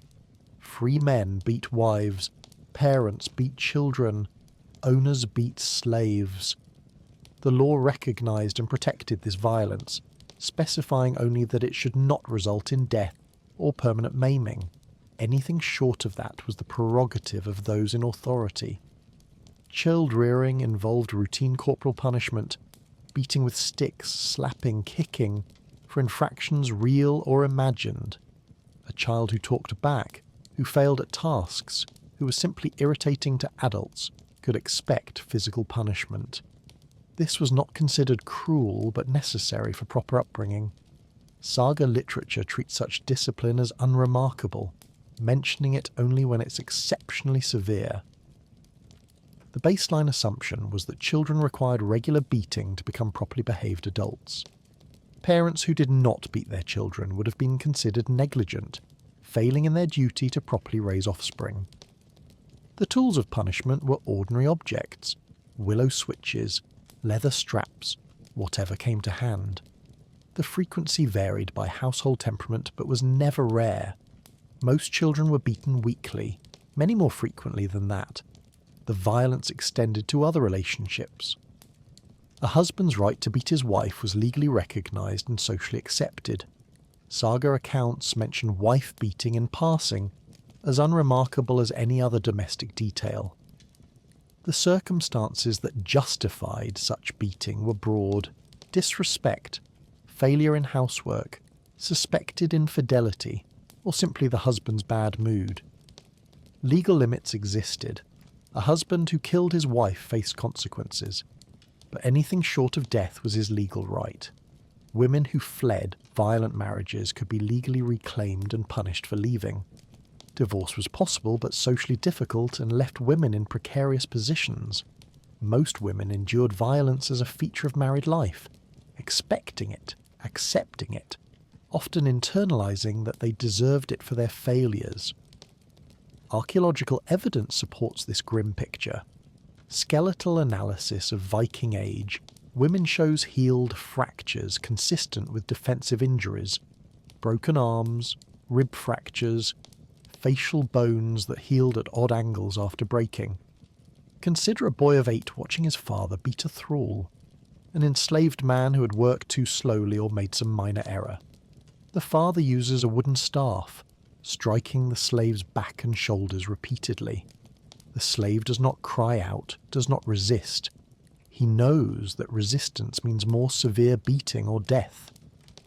The boy watches his father's face, sees the anger, but also the casualness, the lack of hesitation. His father is teaching him implicitly that this is normal, that violence is how authority is expressed, that causing pain to those beneath you in the hierarchy is acceptable and necessary. The boy will remember this lesson. When he has children, he will beat them. When he has a wife, he might beat her. If he owns slaves, he will certainly beat them. The violence reproduces itself across generations, each person learning from those above them in the hierarchy that violence is an acceptable, indeed necessary tool of control. No one questions this because everyone experiences it. This reminds us how recently, historically speaking, we've developed the concept that violence against children and women is wrong.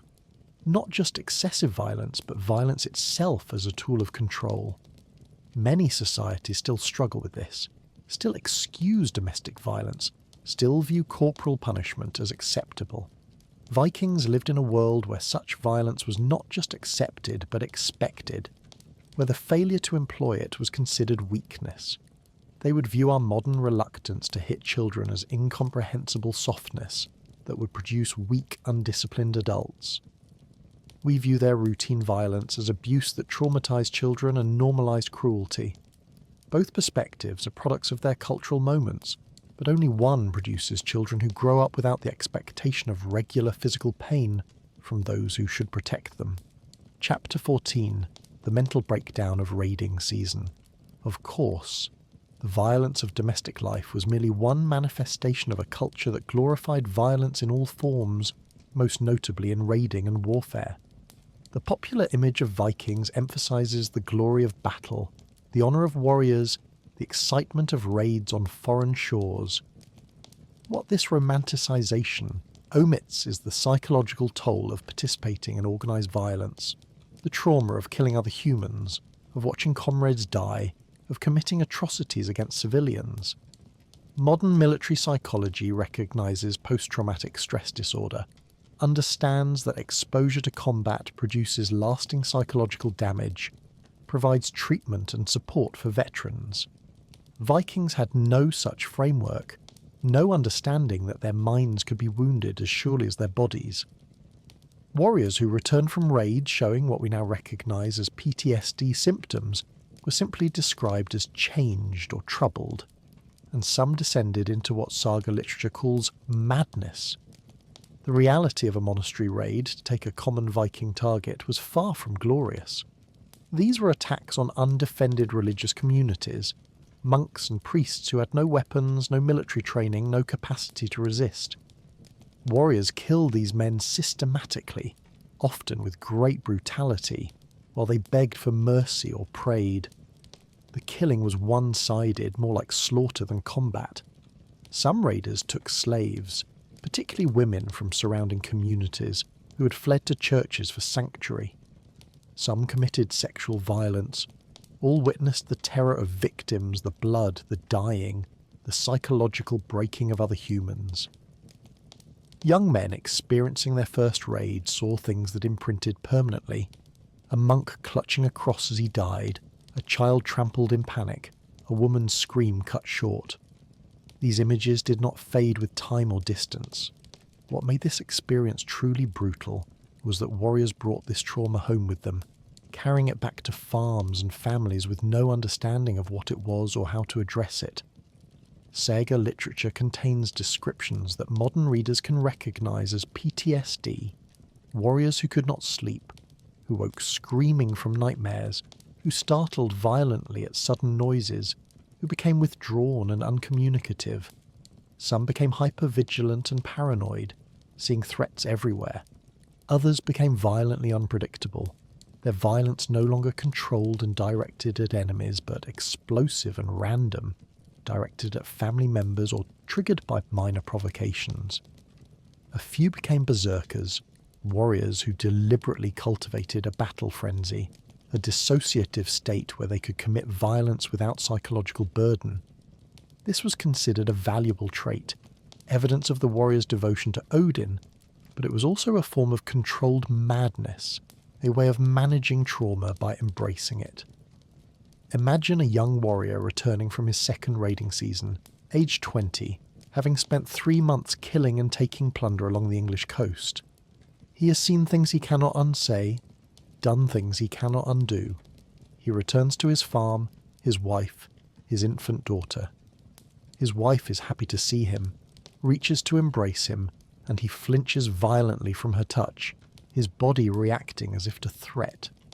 At night he lies beside her but cannot sleep. When he does sleep, he wakes gasping, sometimes shouting. During the day he is present but absent, his mind somewhere else. His young daughter cries, a normal infant cry, and the sound makes him furious in a way that frightens him. He does not understand what is wrong with him. His wife does not understand. There is no treatment, no therapy, no recognition that his mind has been injured. He will learn to live with this, or he will not. Some warriors drank heavily to numb the memories. Some became increasingly violent. Some eventually killed themselves, though saga literature mentions this only obliquely, in euphemisms about men who did not wish to live. We can scarcely imagine glorifying warfare while providing no support for those who fight it. Modern military services, imperfect as they are, at least recognise that combat produces psychological wounds that require treatment. Vikings sent young men to commit atrocities, celebrated them when they returned with plunder, and then left them to wrestle alone with the psychological aftermath. The culture that most glorified warriors was also the culture that understood them least. The nightmares, the flashbacks, the inability to readjust to peaceful life. These were not weaknesses to be hidden, but injuries as real as sword wounds, though invisible to all observers and unacknowledged by the culture that produced them. Chapter 15. Women's Silent Desperation. Closely related to the trauma of warriors was the constrained suffering of Viking women, whose lives were shaped by forces they could not control, and whose voices saga literature rarely records.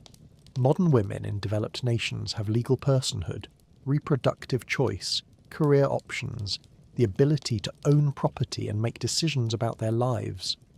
Viking women had none of this. They existed in legal terms as daughters, wives, or widows, always defined in relation to men, never as independent individuals. An unmarried woman required a male guardian, father, brother, or other male relative, to represent her in legal matters. Marriage was typically arranged by families, negotiated between men, with the woman's consent being secondary or irrelevant. Once married, a woman moved to her husband's household and fell under his authority. She could own property in limited circumstances, but could not engage in legal transactions without male approval. The daily reality of a Viking wife involved unrelenting labour combined with continuous pregnancy. Women were expected to manage the household, process and prepare food, produce textiles, raise children, supervise thralls if the family owned any, maintain the home, and also work in fields during planting and harvest seasons. This work consumed all waking hours and continued even during pregnancy. There was no expectation of reduced workload for pregnant women, no maternity leave, no acknowledgement that growing a human required physical resources. Women worked until labour began, then resumed work as soon as physically possible after birth. The average Viking woman who survived to adulthood bore 8 to 10 children, though infant mortality meant only half might survive to adulthood. This meant decades of continuous pregnancy, childbirth, and infant care, all while performing the full range of women's labour. What made this existence truly brutal appears in the physical evidence of women's remains, skeletal markers of chronic stress, depression indicators visible in bone chemistry, evidence of bodies worn down by repeated childbearing and constant labour. Pelvic bones show scarring from difficult births and tears that never properly healed. Spinal compression and joint damage appear in women's skeletons even earlier than in men's, reflecting a lifetime of carrying children, hauling water, grinding grain, and other repetitive labour. Perhaps most telling are the stress markers in teeth and bones indicating periods of severe malnutrition, women eating last, receiving least, even when pregnant or nursing. Some saga accounts hint at women's suicide rates, though the literature treats this topic obliquely due to its shameful status. The references that exist suggest that women who found their lives unbearable sometimes chose death, walking into winter storms or bodies of water, disappearing in ways that allowed families to claim accident rather than suicide.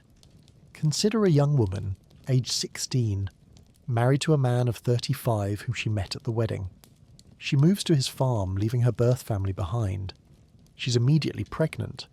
She works through the pregnancy, spinning, weaving, cooking, tending animals. She gives birth attended by older women who have done this many times. The baby lives. 8 months later, she is pregnant again. This child dies at age 2 from fever. She becomes pregnant again. This pattern continues for 20 years. By age 36, she has borne 9 children, 5 of whom still live. Her body is worn out, her face aged beyond her years. She has never made a significant decision about her own life, where to live, whom to marry, how many children to have. She has endured her husband's moods and occasional violence. She has watched children die. She has worked every day of her adult life. She will continue until her body fails completely. If you asked if she was happy, she would not understand the question. Happiness was not a category that applied to women's lives. Endurance was the virtue, acceptance the expected response, complaint the mark of poor character. It's hard not to reflect on the freedoms we take for granted.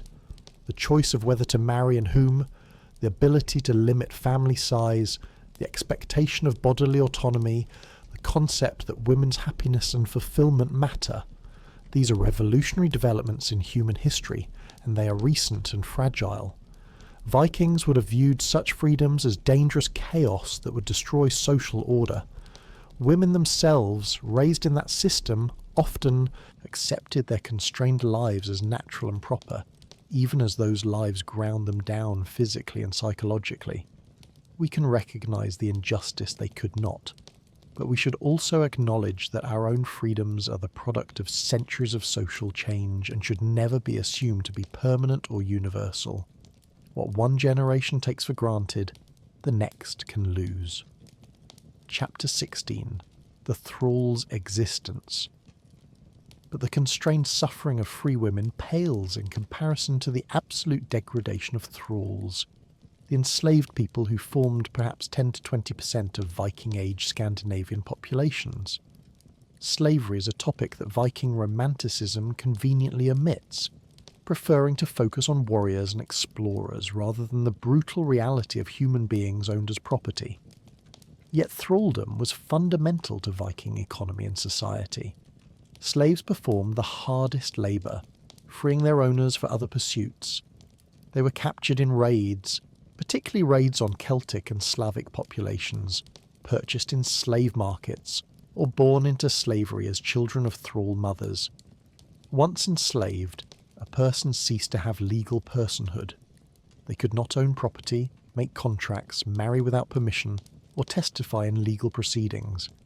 They existed as tools, as livestock with speech, valued for their labour capacity and nothing more. The daily existence of a thrall was one of unrelenting work under threat of violence. They performed the tasks free people found most onerous, the dirtiest farm work, the most dangerous labour, the exhausting repetitive tasks. They slept in the worst spots in the longhouse or in separate outbuildings, ate the poorest food and wore the most ragged clothing. They had no recourse against mistreatment, no appeal to authority, no protection from their owner's whims. A thrall who worked slowly could be beaten. One who failed at tasks could be killed with no legal consequence. Female thralls faced the additional burden of sexual exploitation. They were available to their owners and to male family members of owners without the possibility of refusal. Children born of these rapes were themselves thralls, perpetuating slavery into the next generation through a deliberate breeding program that ensured a steady supply of enslaved labour. Perhaps most disturbing of all is the archaeological evidence of thrall deaths, particularly the practice of human sacrifice at elite funerals. When a wealthy man died, his grave goods might include one or more slaves killed to accompany him in death. The famous Oseberg ship burial contains the remains of 2 women, one likely the high-status owner, and one possibly a sacrificed thrall.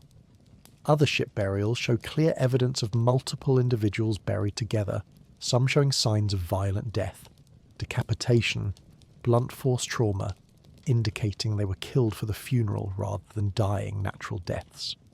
Saga accounts describe the funeral killing of thralls as routine for important deaths, treating it as unremarkable as the sacrifice of horses or dogs. To be owned as property meant that even one's death was not one's own. You could be killed to serve your owner in the afterlife, your life and death both entirely subject to another's will. Imagine a child born to a thrall mother, fathered by the owner or one of his sons. A common enough situation. This child knows from consciousness that she is property, that she has no rights, that her body belongs to others.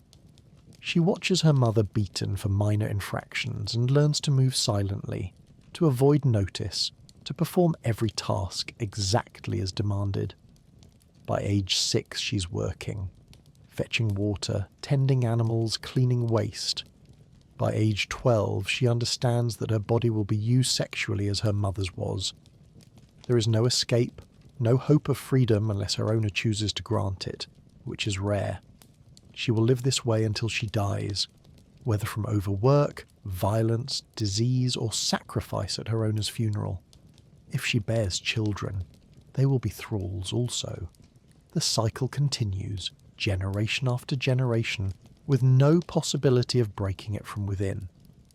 So the next time someone speaks romantically of Viking society, of its supposed egalitarianism, or its democratic things, assemblies, remember that this democracy existed only for free men and rested on a foundation of enslaved human beings who had no voice, no rights, no recognition as fully human. Modern slavery still exists in various forms around the world, a grim reminder that humans have always been willing to exploit other humans when given the power to do so. Vikings were not unique in practicing slavery, but neither were they exempt from the moral judgment it deserves. They built their society partially on stolen labour, stolen lives, stolen humanity, and treated this theft as natural and proper. Chapter 17. Honour culture's body count. Let us now turn to another form of violence that was uniquely destructive, the blood feud, that hallmark of honour culture that turned personal insults into multi-generational killing sprees. Modern legal systems are built on the principle that the state, not individuals, has the monopoly on legitimate violence. When someone wrongs you, you appeal to courts and police for justice. This removes the cycle of revenge and counter-revenge that can escalate infinitely. Viking society operated on precisely the opposite principle. Honour required personal vengeance. A man whose family member was killed had a legal and social obligation to seek blood revenge. Failure to do so marked him as nidinga, a man without honour, essentially socially dead. The choice was stark. Kill your family member's killer, or live as an outcast despised by all. For most men, this was no choice at all. The mechanics of blood feud were straightforward but devastating. Man A kills Man B. Man B's male relatives, sons, brothers, father, cousins, are now obligated to kill Man A. If they succeed, Man A's, male relatives are obligated to kill one of man-bee's relatives in return. This could theoretically go on forever, but in practice feuds were sometimes settled through payment of vergild, man price, a negotiated compensation that allowed both sides to claim honour satisfied. However, many feuds continued for decades, even generations. Saga literature is filled with such accounts, tracking feuds through 30, 40, 50 years, listing the dead on both sides like a grotesque tally. Some families were nearly exterminated through feuding, leaving only women and young children. The Íslendingasögur, Icelandic family sagas, document these feuds in exhaustive detail, presenting them as central to medieval Icelandic social life. What made this system truly brutal was its impact on young boys, who grew up knowing they would eventually be required to kill to avenge fathers or brothers killed before they were born. A boy of 5 might be told stories of his father's death in a feud, told that when he is old enough he will be expected to challenge the man who killed his father. The boy grows up with this knowledge, this obligation hanging over his future. At 15 or 16 he is considered old enough. His family and community expect him to act. If he refuses, he brings shame not just on himself but on his entire family. So he goes, perhaps with experienced relatives to support him, and challenges a man he's never wronged and who may not even remember the original grievance. They fight, and either the boy kills the man, perpetuating the feud for another generation, or the boy dies. His younger brothers inherit the obligation. There is no escape from this cycle except through extinction of one family line or voluntary exile. Consider 2 families locked in a feud that has already lasted 30 years. The original grievance is almost forgotten, something about disputed grazing land and an insult. But 7 men have died so far, 3 from each side plus 1 bystander. The current generation consists of young men who barely remember the original dispute but carry the weight of avenging their dead relatives. One family has a teenage son, aged 16, who is the last male of his line. Everyone in the community knows that he must act or his family's honour is destroyed. He knows the man he must kill, has seen him at assemblies, knows where he lives. One night he takes his father's sword and goes to the man's farm. He waits outside until the man emerges at dawn. He challenges him. They fight. The boy is killed. He was young, inexperienced, fighting a mature warrior. His mother now has no sons, no male relatives to continue the family line. The feud is ended by her family's extinction, which is one way feuds end. The other family has killed all male members of the opposing line. They are legally satisfied. A dozen men are dead over grazing land and pride. This reminds us that legal systems, however imperfect, serve a crucial function in breaking the cycle of revenge. When the state handles justice, the personal obligation for vengeance is removed. We can be angry at those who wrong us without being required to kill them. This is not weakness, but civilization. The hard-won understanding that revenge cycles destroy communities and that justice must be depersonalized to be sustainable.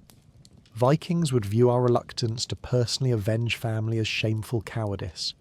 We view their honour killings as waste of human life over abstractions like pride and reputation. Both perspectives reflect different answers to the question, what makes a life worth living? Vikings answered, honour. We might answer, longevity, happiness, peace. Neither answer is inherently correct, but only one produces fewer corpses. Chapter 18. The Disabled Viking's Fate. Of course, this was merely one aspect of how Viking society treated those who could not contribute labour or warfare. The disabled, the chronically ill, the mentally impaired. Modern societies, at least in principle, recognise that human worth is not determined by economic productivity, that disabled individuals deserve support and accommodation, that every life has inherent value. These are recent and revolutionary ideas. Viking society operated on a brutally practical principle. Everyone must contribute labour, and those who cannot are burdens the community may choose not to carry. The wealthy might afford to support disabled family members out of affection or duty. The poor, living at subsistence level, often could not. The result was a society where significant disability often meant abandonment or death. Infant exposure, the practice of leaving newborns to die from exposure, was legal throughout the Viking Age and exercised at parental discretion. When a child was born with obvious disabilities or deformities, the father had the legal right to refuse to rear the child. This meant carrying the infant outside the farmstead and leaving it to die from cold or predation. No one intervened. This was the father's choice. The practice applied not just to disabled infants, but to any child the family felt they could not support. Daughters in families with too many girls, infants born during famines, children conceived in unwanted circumstances. The exposure had to happen before the child was formally named and accepted into the family, which typically occurred a few days after birth. Once named, a child had some legal protection. Before naming, they were essentially provisional humans whose existence could be terminated without consequence. What made this even more disturbing was the fate of adults who became disabled after living as productive members of society. A farmer who suffered a stroke, a warrior who lost a limb in battle, a craftsman whose hands were crippled by arthritis. These people transitioned from valued contributors to burdens. In wealthy households, they might be cared for out of family loyalty or Christian charity. In the late Viking Age, after conversion. In poor households, their care was a resource drain the family might not survive. Archaeological evidence suggests that some disabled adults were quietly killed or abandoned. Skeletal remains showing disabilities, particularly paralysis, missing limbs, blindness indicators, appear less frequently than the rate of such injuries would predict. Some of this represents poor survival with medieval medicine, but some likely represents active euthanasia or abandonment. Bodies found in bog contexts sometimes show evidence of violent death combined with indicators of chronic disability, suggesting ritual killing or execution of those considered burdensome. Imagine a man 45 years old who has farmed his land and supported his family for 30 years. A stroke leaves him partially paralysed, unable to work. He can speak with difficulty, move with assistance, but cannot perform the physical labour that subsistence farming requires. His family faces a terrible calculation. They can support him, which means less food for his wife and children, harder work for those who remain able-bodied, and possible starvation if the next harvest fails. Or they can make him comfortable in an outbuilding during cold night and let nature take its course. His wife brings him a blanket and a small amount of food. She tells him she'll return in the morning, but both of them understand this may be a lie spoken from love. The family cannot afford his survival. He lies in the cold barn, aware of what's happening, unable to prevent it. By morning he is dead from hypothermia. The family grieves genuinely, they loved him, but they also feel relief that the burden has been lifted. No one speaks of what really happened. The community understands and does not judge because they would face the same choice in similar circumstances. It is worth reflecting that the social safety net, disability payments, medical care, assisted living, occupational therapy, adaptive technology, represents a profound statement that human worth transcends economic productivity. We have collectively decided that disabled individuals deserve support, that society has an obligation to accommodate difference, that being unable to work does not make a life worthless. This is a moral achievement of recent centuries, and one that is constantly under threat from those who view social spending as waste. Vikings would have viewed our support of non-productive individuals as foolish sentimentality that weakens society. We view their abandonment of the disabled as barbaric cruelty. The gulf between these perspectives shows how dramatically moral frameworks can shift, and how contingent our current values are on continued social commitment to principles of human dignity and worth. Chapter 19. Childhood's Brief Moment. But perhaps no aspect of Viking life was more brutal than the simple reality of childhood mortality.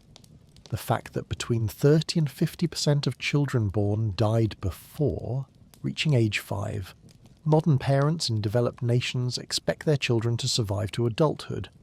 Infant and child death is considered tragic precisely because it's rare. Viking parents face the opposite assumption. Many of their children would not survive. This was not pessimism but mathematical reality based on observable patterns. A woman who bore 8 children might see 4 reach adulthood.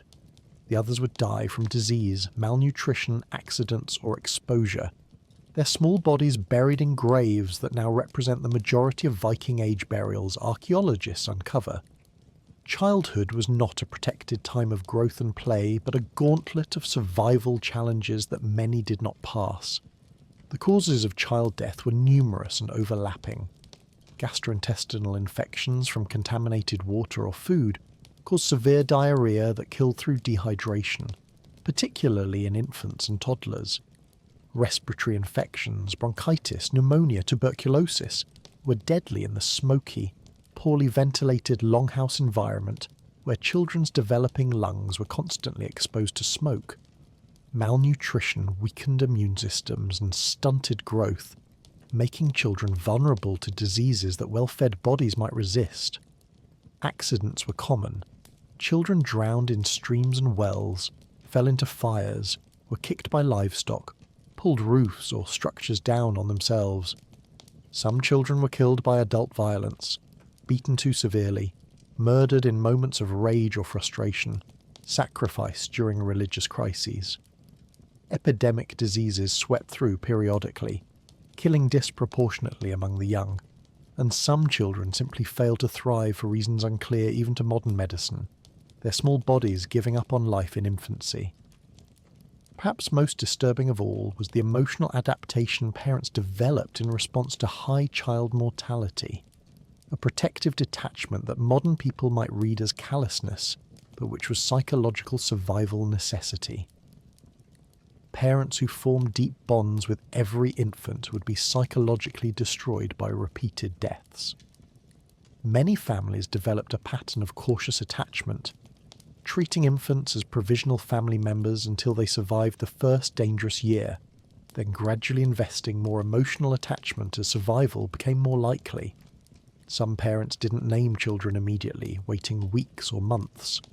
Some saga accounts mention parents referring to young children by physical descriptions or birth order rather than names, the dark-haired one, the second daughter. This wasn't cruelty but protection against the grief that would come when the child inevitably died. When a child did die, parents were expected to mourn briefly and then move on. More children would come, life continued. Dwelling on death was self-indulgent. Consider a mother who has given birth to her 6th child, a daughter. The birth went well, the infant seems healthy, but the mother has buried 3 children already. One died at 6 months from illness, one at age 2 from accident, one at age 4 from fever. She holds this new infant and feels the automatic pull of love, but she deliberately holds back, protecting herself from the attachment that makes loss unbearable. She nurses the baby efficiently, but doesn't sing to her, doesn't give her a name yet, doesn't allow herself to imagine the child's future. At 3 months, the baby develops diarrhea, severe, watery, continuous. Within 2 days, the infant is clearly dying, her eyes sunken, her fontanelle depressed, her body racked with dehydration. The mother holds her daughter as she dies, feels the small body go limp. She wraps the body in cloth and buries her in the small plot where the other 3 children lie. She sheds some tears, but not many. She has learned not to grieve too deeply, because grief is exhausting and there is too much work to do. Within a year, she's pregnant again. This child might live, or might not. She will know eventually. So the next time you see a child and automatically assume they will live to adulthood, recognize that this assumption is a gift of modern medicine. Vaccinations, antibiotics, pediatric care, clean water, adequate nutrition. These technologies have transformed childhood from a gauntlet into a protected period, have allowed parents to invest deeply in each child Without the constant fear of loss, Vikings could not protect their children from most of what killed them. They buried small bodies with heartbreaking frequency and developed emotional armour against the grief that would otherwise be unbearable. We have the luxury of that deep parental bond because we can reasonably expect our children to survive. They could not, and the emotional distance this created was both necessary and tragic, a survival mechanism that itself represents a form of loss. Chapter 20. Dying at home. Closely related to the omnipresence of child death was the general relationship Vikings had with mortality. Specifically, the fact that death happened at home, watched by family, integrated into daily life rather than hidden in hospitals and nursing homes. Modern death is sanitised and removed from most people's experience. We die in hospitals attended by professionals. Our bodies are taken by funeral homes and prepared by strangers. We encounter death rarely and at controlled distance. Viking death was intimate and unavoidable. People died in the longhouse where they had lived, on the sleeping benches surrounded by family and neighbours. They died slowly from diseases that modern medicine cures in days. They died in front of children who would remember the sounds, the smells, the visual degradation of a person dying over days or weeks. The longhouse offered no privacy for dying. When a person became seriously ill or injured, they occupied their sleeping bench while life continued around them. The family cooked, ate, worked and slept in the same space where their family's member was dying. The smell of illness, the fever sweat, the waste from someone too weak to reach the privy, the distinctive smell of infection or gangrene filled the enclosed space. These sounds were equally unavoidable. The laboured breathing, the groans of pain, the delirium of high fever. Children grew up witnessing death as an ordinary part of existence, not as tragedy to be hidden, but as natural conclusion to life. By age 10, most children had watched multiple people die. Siblings, grandparents, neighbours, slaves. Death was not abstract or distant, but a recurring presence in immediate experience. What made this even more disturbing was the timeline of death in the pre-antibiotic era.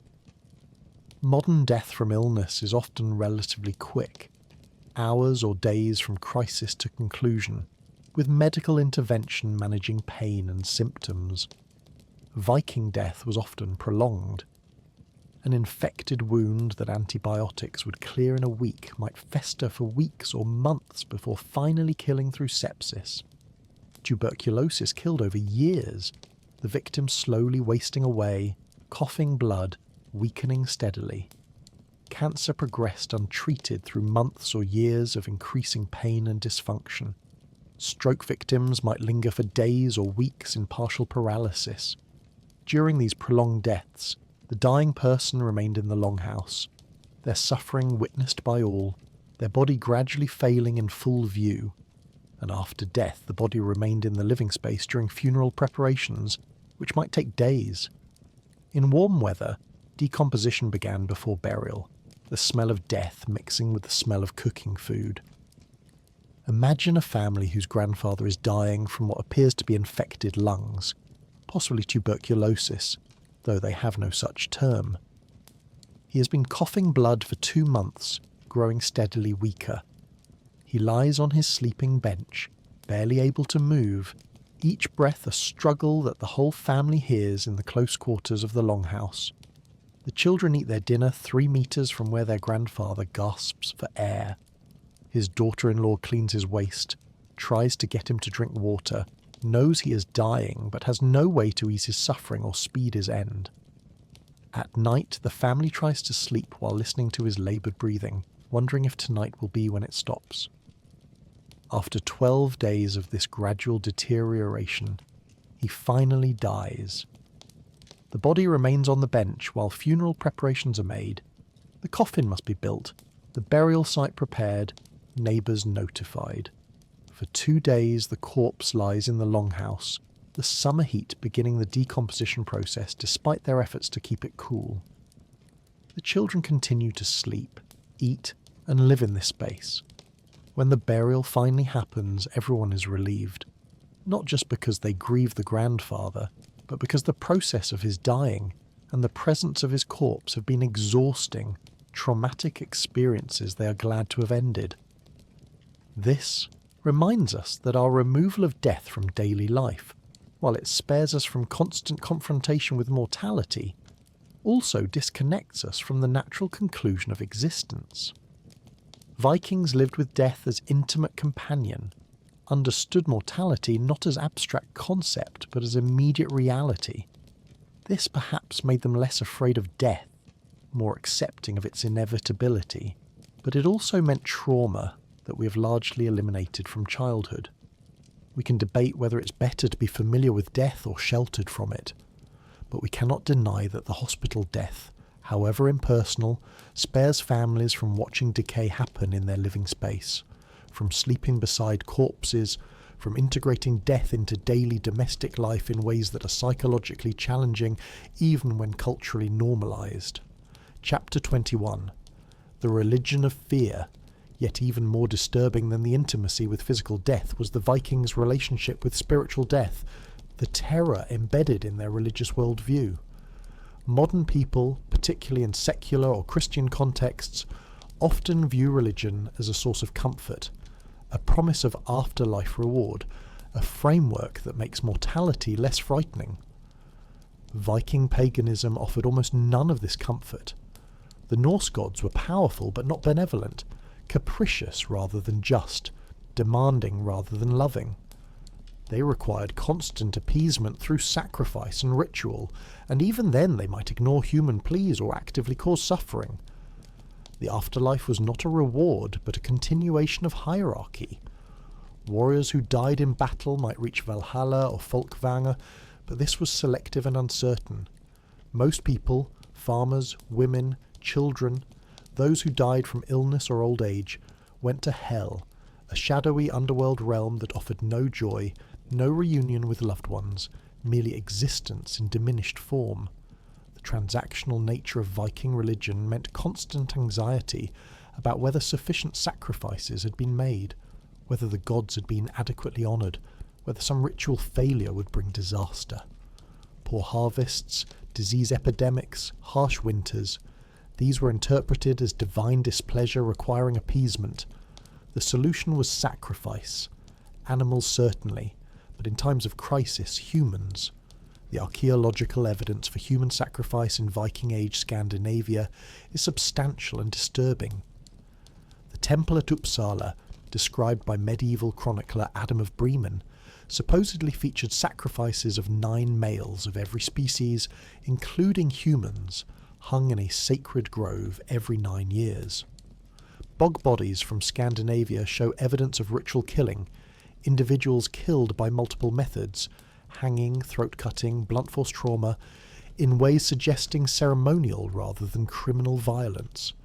Some show signs of having been well fed before death, possibly prepared for sacrifice rather than executed as criminals.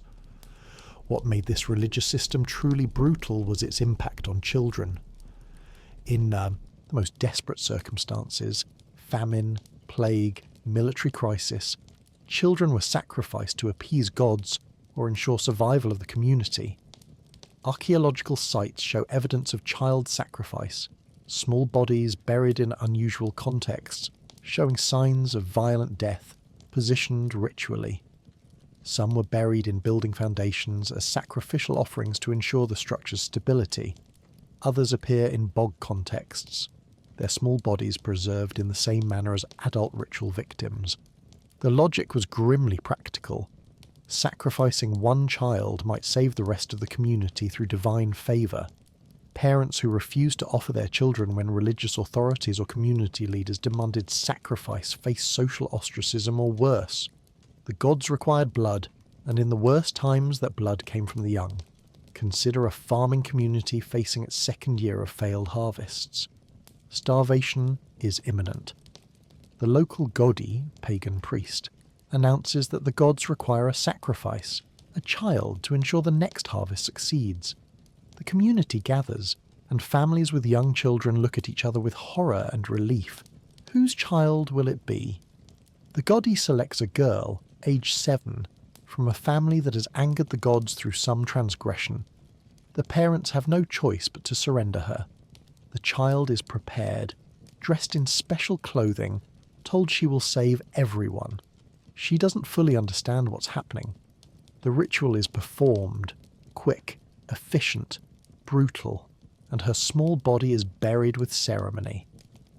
The community believes this sacrifice will work because the alternative, that their gods are indifferent or that sacrifice is meaningless, is too terrible to accept. When the next harvest succeeds, or fails, they will interpret it through their religious framework, never questioning whether killing a child was necessary or merely murder disguised as piety. It's hard not to compare this to modern religious frameworks that emphasise divine love, that promise comfort in times of suffering, that view human sacrifice as abhorrent. The transition from fear-based religion to comfort-based religion represents a profound shift in how humans conceptualise the divine relationship. Vikings prayed to gods who might not listen, made sacrifices that might not work, and faced death, knowing that only a select few would reach anything resembling paradise. The rest would spend eternity in a dim, joyless realm separated from loved ones, existing without purpose or pleasure. This was religion as survival mechanism, a framework for understanding random suffering, but not religion as consolation. The gods ruled, humans served, and both knew that the relationship was neither fair nor kind. Chapter 22. The Corpse Road. Of course, this fear-based religion shaped not just life but death rituals, specifically the burial practices that reflected and reinforced social hierarchy. Modern burial in developed nations is relatively egalitarian. Everyone receives a coffin, a plot, a ceremony of some sort. Legal requirements ensure minimum standards of dignity. Viking burial was starkly stratified. The wealthy were buried in ships or chambers filled with grave goods, weapons, jewellery, servants sacrificed to accompany them, clothing and food for the journey to the afterlife. The poor were buried in simple graves with minimal goods, sometimes just wrapped in cloth without a coffin. And the outcast, criminals, suicides, the dishonoured, were buried in ways deliberately designed to show disrespect and prevent their spirits from returning to trouble the living. The standard burial for a respected community member involved preparation of the body, often in the longhouse where death occurred, followed by transport to the burial ground. The body was dressed in good clothing, positioned with care, surrounded by objects the person had valued in life. Male graves often contain weapons, female graves contain jewellery and household tools. The burial mound or grave was then sealed, but this dignified treatment applied only to those who died with honour intact. Those who died by suicide, a category that included hanging oneself, drowning oneself, or any deliberate self-killing, forfeited the right to normal burial. Suicide was seen as cowardice, as shirking life's obligations, as an offence against the gods. The body of a suicide victim might be buried at a crossroads so the spirit would be confused and unable to find its way home. Some were buried face down, a deliberate reversal of normal positioning. Others were decapitated or staked through the body to prevent the corpse from walking. Perhaps most disturbing of all were the deviant burials, archaeological term for graves that show deliberate disrespect or precautions against the dead. Excavations across Viking Age Scandinavia reveal bodies buried in positions suggesting restraint. Arms pinned, legs bound, sometimes with large stones placed on the chest or abdomen. Decapitation appears in some graves, with the head placed between the legs or at the feet rather than attached to the body. These are interpreted as attempts to prevent the dead from rising, a real fear in Viking culture, where Draugr, animated corpses, featured prominently in folklore. Criminals executed for serious crimes might be buried in bogs or refuse pits rather than consecrated ground, their bodies treated as waste. The archaeological recovery of human remains from garbage middens and privy pits shows that some individuals were deemed unworthy of even basic burial dignity. Imagine the family of a young man who has hanged himself in their barn. A suicide, possibly driven by shame from some social failure or by winter depression. They find his body in the morning. They know immediately that he cannot receive normal burial. The community will expect them to handle this appropriately, which means dishonour to the corpse. They cut him down, feel genuine grief at his death, but also anger and shame that he chose this path. That night, quietly, they take his body to a crossroads far from the farm. They bury him there without ceremony, without grave goods, without the rituals that would honour his memory. They tell people he died in an accident, but everyone knows the truth. The burial location, the lack of ceremony, these tell the real story. The young man's spirit, according to belief, will wander confused at the crossroads, unable to find peace. This is both punishment and precaution. Punishment for his cowardice in choosing death. Precaution against his spirit returning to harm the living. The family returns home and tries to forget they ever had a son. This reminds us that even in death, social control extends its reach. The promise of proper burial and honoured memory motivated Vikings to live according to social expectations, to maintain honour at all costs, to die well rather than shamefully. The threat of dishonoured burial, of being treated as waste, of having one's corpse mutilated to prevent walking, of eternal wandering without peace, was a powerful deterrent against suicide and against crimes that warranted execution. We've largely lost this connection between social behaviour and death treatment. Everyone receives relatively similar burial regardless of how they lived or died. Vikings used death rituals to reinforce life's lessons. Honour matters, conformity is rewarded, deviance is punished even beyond the grave. Chapter 23. The Jarl's comfort, the thrall's suffering. But let us step back from the universal experience of death to examine the vast inequality that characterised living. Specifically, the stark contrast between the lives of Viking elite and enslaved. Modern societies certainly have inequality, but we also have minimum standards. Even the poor receive emergency medical care, have access to education, can expect certain legal protections. Viking inequality was absolute and unbridgeable. A Jarl, noble, and a thrall lived in different realities so extreme that they might as well have been different species. The Jarl ate meat regularly, wore fine woolen clothing, slept on raised platforms with furs, commanded the labour of others. The thrall ate gruel and scraps, wore rags, slept on earth or straw, existed only to serve. The proximity of these extremes, both living in the same longhouse often, made the inequality viscerally apparent daily. Archaeological evidence starkly demonstrates this biological divide. Elite burials contain skeletons showing good nutrition, relatively low disease burden, dental health indicating adequate diet, and possibly even primitive dental care, height suggesting consistent adequate nutrition during growth years, and bone structure indicating lighter physical labour. Thrall burials, when they receive burial at all rather than disposal in refuse pits, show severe malnutrition markers, disease damage in virtually all remains, dental decay and abscesses, stunted, growth from childhood deprivation, and bone damage consistent with heavy labour from young ages. Chemical analysis of bones can identify dietary differences. Elites show higher protein intake from meat and dairy, while thralls show more grain-based diet with minimal animal protein. These are not just lifestyle differences, but biological consequences of inequality. Body shaped by whether one eats well or poorly, works moderately or excessively, receives care when ill, or must work until death. What made this situation truly brutal was the psychological impact of proximity. A thrall woman serving food to the Jarl's family saw them eating meat while she would later eat their scraps. She saw the Jarl's children dressed in well-fitted, clean clothing while her own children wore rags. She watched the Jarl's daughter complain about minor discomforts, while her own daughter suffered from untreated illness. The wealthy could not hide their comfort from those whose labour produced it, and the enslaved could not escape seeing what their lives could have been had they been born free. The Jarl looked at his thralls and saw tools, livestock, property.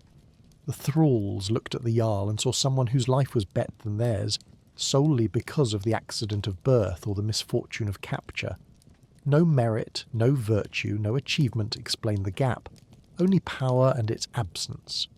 Consider a thrall woman, age 30, who was captured in a raid at age 14. She has spent 16 years as property, bearing 3 children to her owner or his sons, forced pregnancies, children born into slavery like herself. She serves the Jarl's family their evening meal, placing roasted meat before them, watching the daughter, same age as her, complain that the meat is tough. The thrall woman will eat later, a bowl of barley porridge with some fat in it if she's fortunate. She watches the Jarl's daughter's hands, soft, uncalloused, adorned with silver rings. Her own hands are rough, scarred, permanently damaged from labour. She does not hate them exactly. Hate requires energy she cannot spare, but she sees them with perfect clarity. They are no better than her in any moral or intellectual sense. They are simply luckier, and that luck means everything. It means they will live longer, suffer less, have choices. She will have none of these things. The unfairness is absolute and unchangeable. So the next time someone speaks of Viking society as if it were a single experience, remember that experience varied more than modern rich versus poor. Vikings themselves would have acknowledged this. Their society was explicitly hierarchical, making no pretense of equality. What they would not have acknowledged is that this hierarchy was morally wrong, that humans deserve equal basic dignity regardless of birth or circumstance, that slavery is evil rather than simply unfortunate for those enslaved. We have developed the radical idea that inequality beyond certain bounds is unjust and should be reduced. Vikings would have viewed this as foolish denial of natural order. The question is whether we have the will to maintain our commitment to equality in the face of constant pressure toward hierarchy, or whether we will drift back toward accepting vast inequality as natural and inevitable. Chapter 24. The Frilla System. Closely related to the general exploitation of thralls was a specific form of sexual exploitation that saga literature mentions obliquely, but that archaeological evidence confirms: the Frilla system, the institution of concubinage that existed alongside marriage. A free man with sufficient wealth might have both a wife, whom he married through legal ceremony, whose children were fully legitimate heirs, and one or more frilla, secondary women, often captured slaves or women from poor families, who lived in the household and bore children to the man but without the legal status of wives. These relationships were recognised legally and socially. A man's frilla was not hidden but acknowledged. The children of frilla were legally his children, but ranked below the wife's children in inheritance rights. For the women involved, there was no choice. A thrall woman had no ability to refuse sexual access by her owner, and a poor free woman might accept frilla status as preferable to starvation. The daily reality of the frilla system meant that longhouses sometimes contained multiple women bearing the same man's children. The wife with superior status but perhaps limited control over her husband's behaviour. The frilla or frilla subordinate but protected by their children's connection to the father, all raising children together in the cramped quarters where privacy was impossible. The psychological dynamics must have been complex and fraught.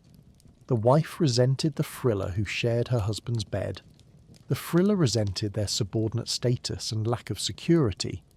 The children grew up knowing which were legitimate and which were lesser, creating hierarchies among siblings that lasted lifetimes. And underlying everything was the reality that the frilla could not leave, could not refuse sexual access, existed at the mercy of the man who owned them or their circumstances. Perhaps most disturbing of all is what genetic analysis reveals about Viking Age populations, evidence of maternal lineages from distant regions indicating women captured in raids and brought back to Scandinavia. DNA studies of remains from Iceland, for instance, show Celtic maternal lineages far more common than Celtic paternal lineages, meaning that while Icelandic men were predominantly Norse, many Icelandic women were Celtic. The most likely explanation is systematic capture of women during Viking raids on Celtic lands. These women were brought back, enslaved, used for sexual purposes and domestic labour, and bore children who were raised as Norse. The genetic legacy of this practice persists in modern populations. What appears in saga, literature as occasional mentions of Irish or Scottish frilla, represents in archaeological and genetic terms a systematic program of sexual slavery affecting thousands of women over centuries. Consider a woman, aged 20, captured during a raid on Ireland. She spoke Gaelic, her captors speak Old Norse. She's brought to Norway on a longship, sold to a farmer who already has a wife. She becomes his frilla. She has no legal recourse, no ability to escape, no way to refuse his sexual access. She bears him a daughter, then a son. Her children grow up speaking Norse, worshipping Norse gods, considering themselves Norse even though their mother teaches them snatches of Gaelic when no one listens. The farmer's wife treats her with cold contempt, but does not truly hate her. She understands this woman is also trapped. The frilla watches her children grow up subordinate to the wife's children, knowing her son will inherit less. Her daughter will have lower bride price. She will never return to Ireland. She will die in Norway, buried in a Norse grave. Her identity as Irish woman erased except for the genetic markers in her children's DNA that modern scientists will eventually detect. She was one woman among thousands who experienced this trajectory. Captured, enslaved, sexually exploited, their suffering and loss erased from historical narratives that preferred to focus on exploration rather than systematic kidnapping and rape. It's hard not to think of modern human trafficking, of sexual slavery that persists in various forms worldwide, of women whose choices are constrained by force or economics into relationships they would never freely choose.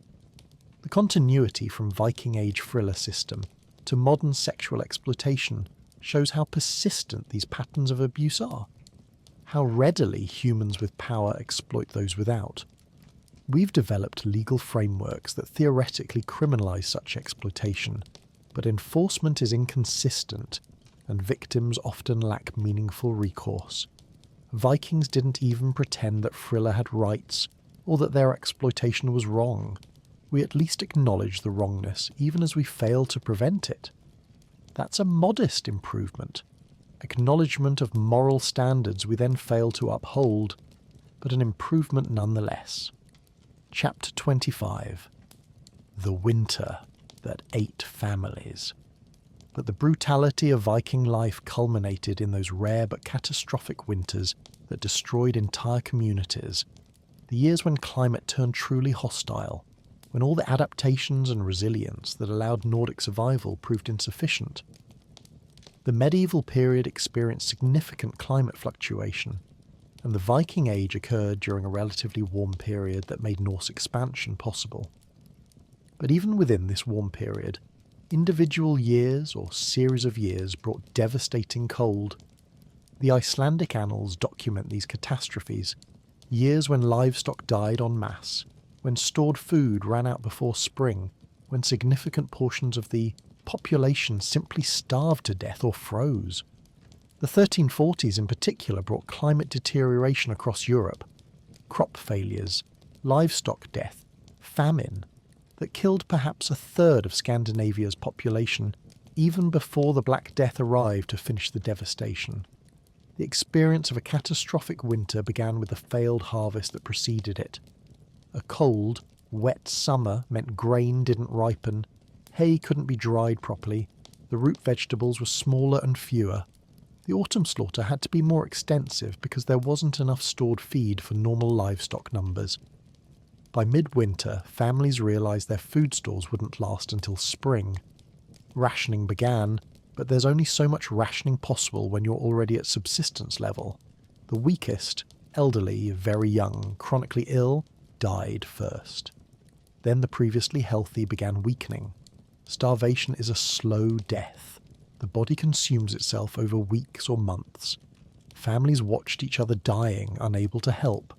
Some communities descended into desperate measures, eating leather, consuming seed grain that should have been saved for planting, slaughtering breeding animals in desperation, and in the very worst cases, whispered accounts suggest, consuming the dead. What made these catastrophic winters truly brutal, beyond even the mass death, was the evidence that some Viking Age communities resorted to cannibalism during the worst famines. Archaeological evidence must be interpreted carefully, but some sites show human remains with cut marks consistent with butchering, with long bones split to extract marrow, with evidence of cooking.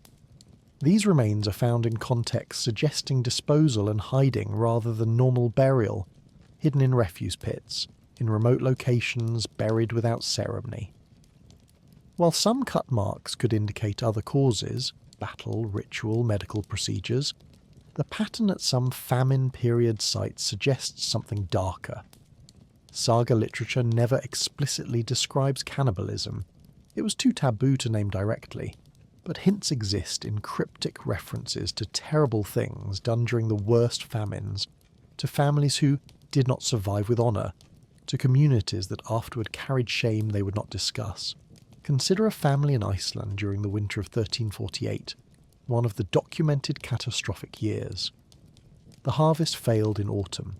The livestock died from cold and lack of feed by January. The family, parents, 4 children, grandmother, rationed their stored food but ran out by late February. They've eaten everything, the leather from old shoes boiled to softness, the seed grain they should have saved for planting, the family dog. 2 children have died already. The grandmother died last week. The father went out 3 days ago looking for any food source, frozen grass, bark from trees, anything, and didn't return. The mother and 2 surviving children are starving. The grandmother's body is in the outbuilding, frozen. The mother faces a choice no human should face: die together maintaining their humanity, or survive by any means possible. The historical record doesn't tell us what choice she made. It only tells us that families vanished during these winters, that some communities lost half their population, and that those who survived sometimes carried a shame they never explained. When spring came, the survivors buried the dead and never spoke of what happened during the dark months when food ran out, and human morality was tested beyond its breaking point. This reminds us that the climate we consider stable and predictable is neither. The agricultural systems that feed billions depend on relatively narrow temperature and precipitation ranges.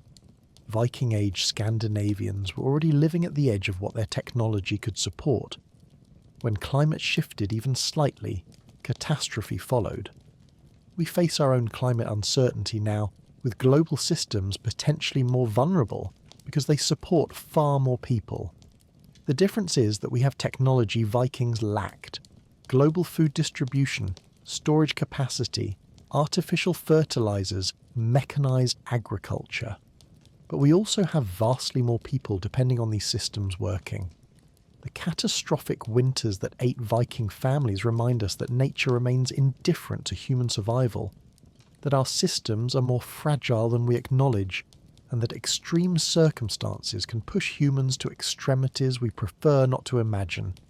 Those Vikings who resorted to unspeakable acts to survive were not monsters, but desperate humans in impossible situations. Understanding this doesn't excuse the acts, but might make us more determined to build systems resilient enough that such choices never become necessary. And so we reach what might seem like the end of our exploration. We've examined 25 aspects of Viking life, from the smoke-filled longhouses where they slept to the catastrophic winters that killed entire families. We've documented the cold that penetrated everything, the water that made them sick, the hunger months that came every year. We've explored the violence of their child rearing, the trauma of their warriors, the constrained desperation of their women. We've confronted the slavery that underpinned their economy, the honour culture that perpetuated blood feuds, the the treatment of disabled people as expendable burdens. We've witnessed the child mortality that was simply accepted as normal, the public dying that integrated death into daily life, the religion that offered fear rather than comfort. We've seen the vast inequality between Jarl and Thrall, the sexual exploitation built into the thriller system, and finally the extreme winters that pushed humans beyond the boundaries of what we consider acceptable survival behaviour. Through all of this examination, a pattern has emerged. Viking life was brutal, not because Vikings chose brutality, but because their circumstances, environmental, technological, social, made brutality inescapable.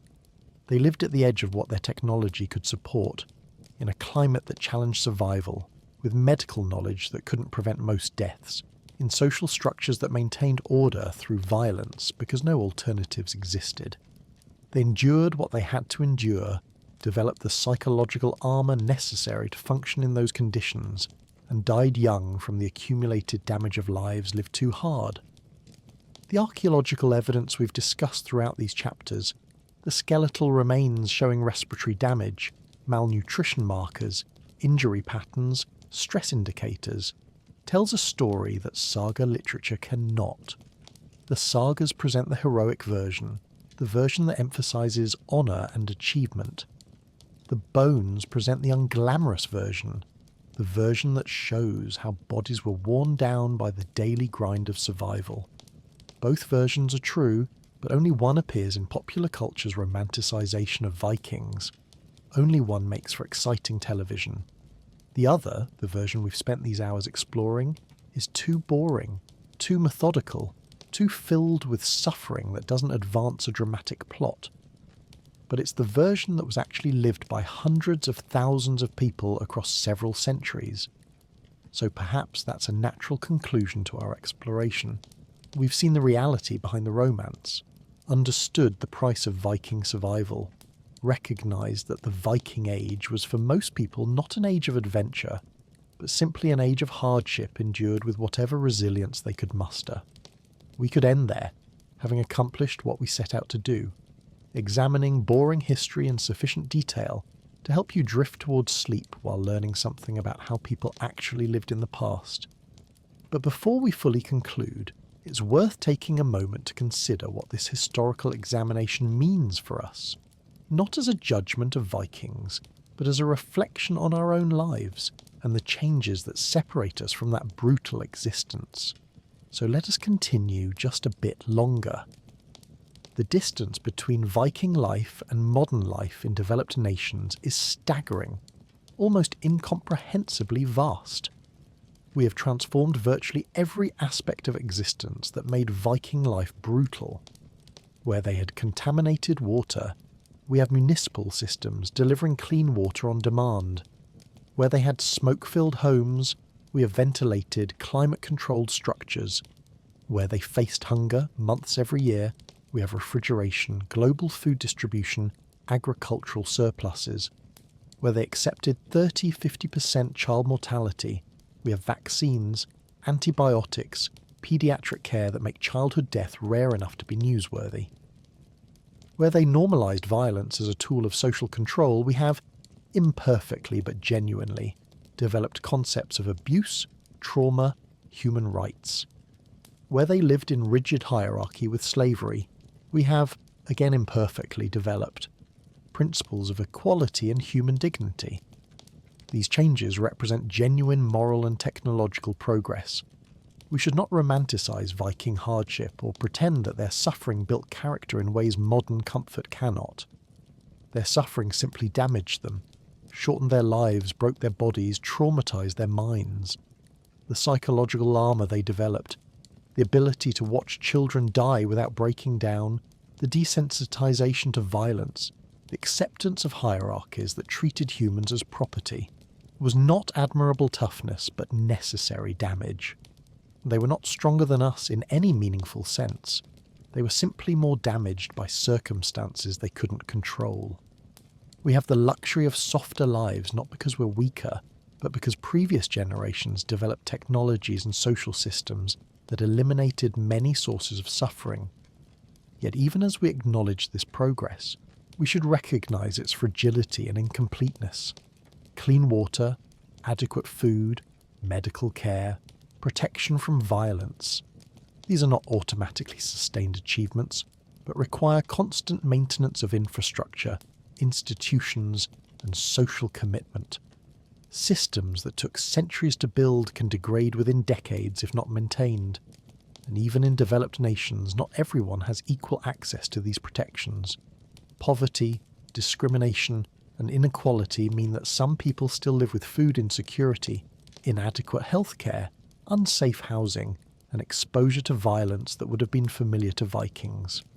Globally, billions of people still lack reliable access to clean water, adequate nutrition, and basic medical care.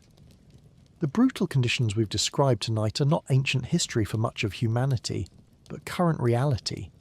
So while we can feel gratitude for the technological and social advances that separate us from Viking-level brutality, we should also feel responsibility to maintain the systems that provide these protections, to extend them to those who lack them, to resist the constant pressure toward inequality and hierarchy that humans seem naturally inclined toward. The progress from Viking Age to modernity was neither automatic nor inevitable. It required countless people working to improve conditions, to develop better technologies, to fight for more just social systems. That work continues, and the outcome is not predetermined. Perhaps that's where we should end, with gratitude for what's been achieved and recognition of what remains to be done.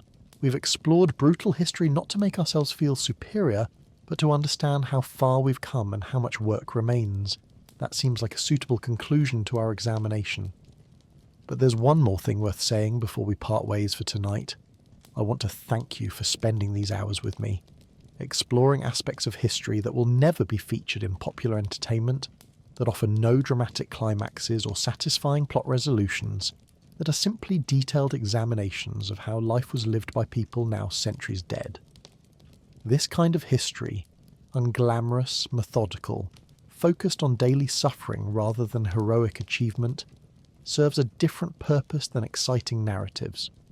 It reminds us that most human experience across most of history has been about survival rather than adventure, about endurance rather than triumph, about getting through another day rather than achieving greatness. If you found this exploration helpful for sleep, if the methodical examination of difficult topics delivered in measured tones has allowed your mind to settle, then it's served its purpose.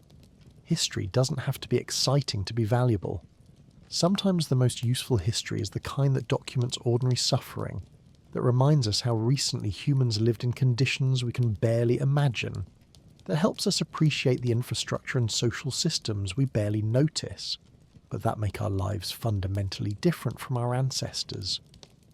If you'd like to support this channel and the creation of more content like this, long-form explorations of unglamorous historical topics delivered in a deliberately sleep-inducing manner, please consider subscribing, leaving a like, or sharing with others who might find this approach to history helpful.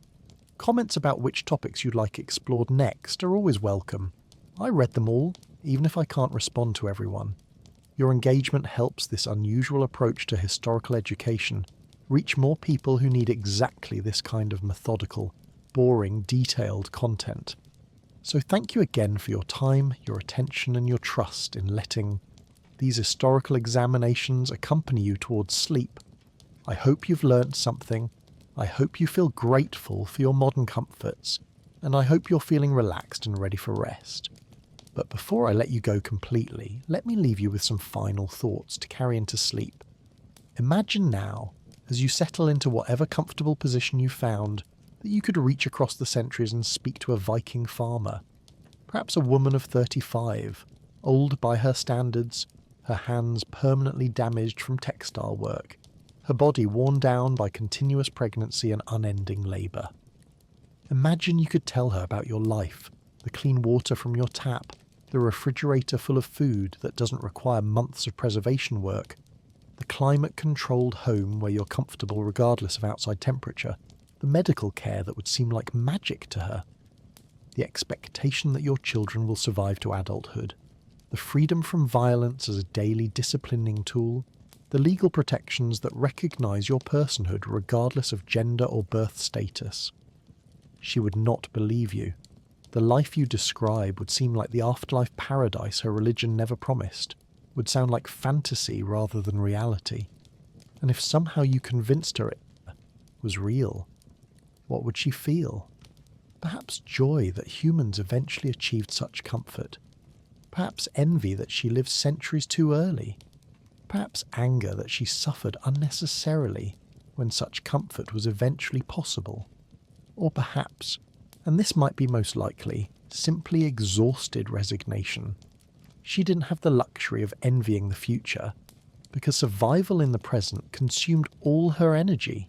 She couldn't afford to be angry about injustice because anger changes nothing and wastes energy needed for work. She endured because endurance was the only option, and she died without ever knowing that human life could be fundamentally different. This is perhaps the saddest aspect of historical brutality.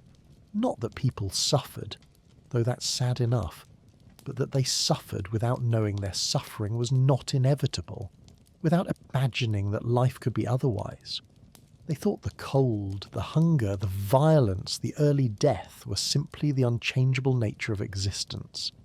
They had no framework for recognising that their suffering was preventable, because prevention required technologies and social systems that didn't yet exist. They couldn't fight for better conditions because they couldn't imagine what better conditions would look like. We have the advantage, the tremendous, almost unfair advantage, of knowing that life can be different because we live that different life. We know that clean water is possible because we have it. We know that childhood doesn't have to mean 40% mortality because our children survive. We know that homes can be warm and well ventilated because ours are. We know that slavery is not inevitable because we've abolished it legally even if enforcement remains imperfect. This knowledge carries responsibility to maintain what we have, to extend it to those who lack it, to never accept preventable suffering as inevitable just because it's always existed. But for tonight, for these final moments before sleep, let the responsibility rest. Let the historical awareness, the gratitude, the recognition of progress and remaining work all drift into background. You've spent hours now examining brutal history in methodical detail. You've learned about smoke-filled longhouses and contaminated water, about hunger months and unending work, about child mortality and normalized violence, about inequality and catastrophic winters. You've done the work of learning, of remembering, of honouring the suffering of people long dead by acknowledging it rather than romanticizing it away. Now, as your eyes grow heavy and your breathing slows, as your mind begins to drift away from Viking Age Scandinavia and toward the borderland of sleep, let yourself feel gratitude for the comfortable bed you're in, the clean air you're breathing, the safe space you occupy, the modern comforts that separate you from the brutality we've explored. Let yourself feel that gratitude not as guilt but as recognition. Recognition that you live in a moment of unusual human comfort, that this comfort was built by generations of effort, and that it deserves appreciation even as we work to extend it further. Sleep well, dear listener.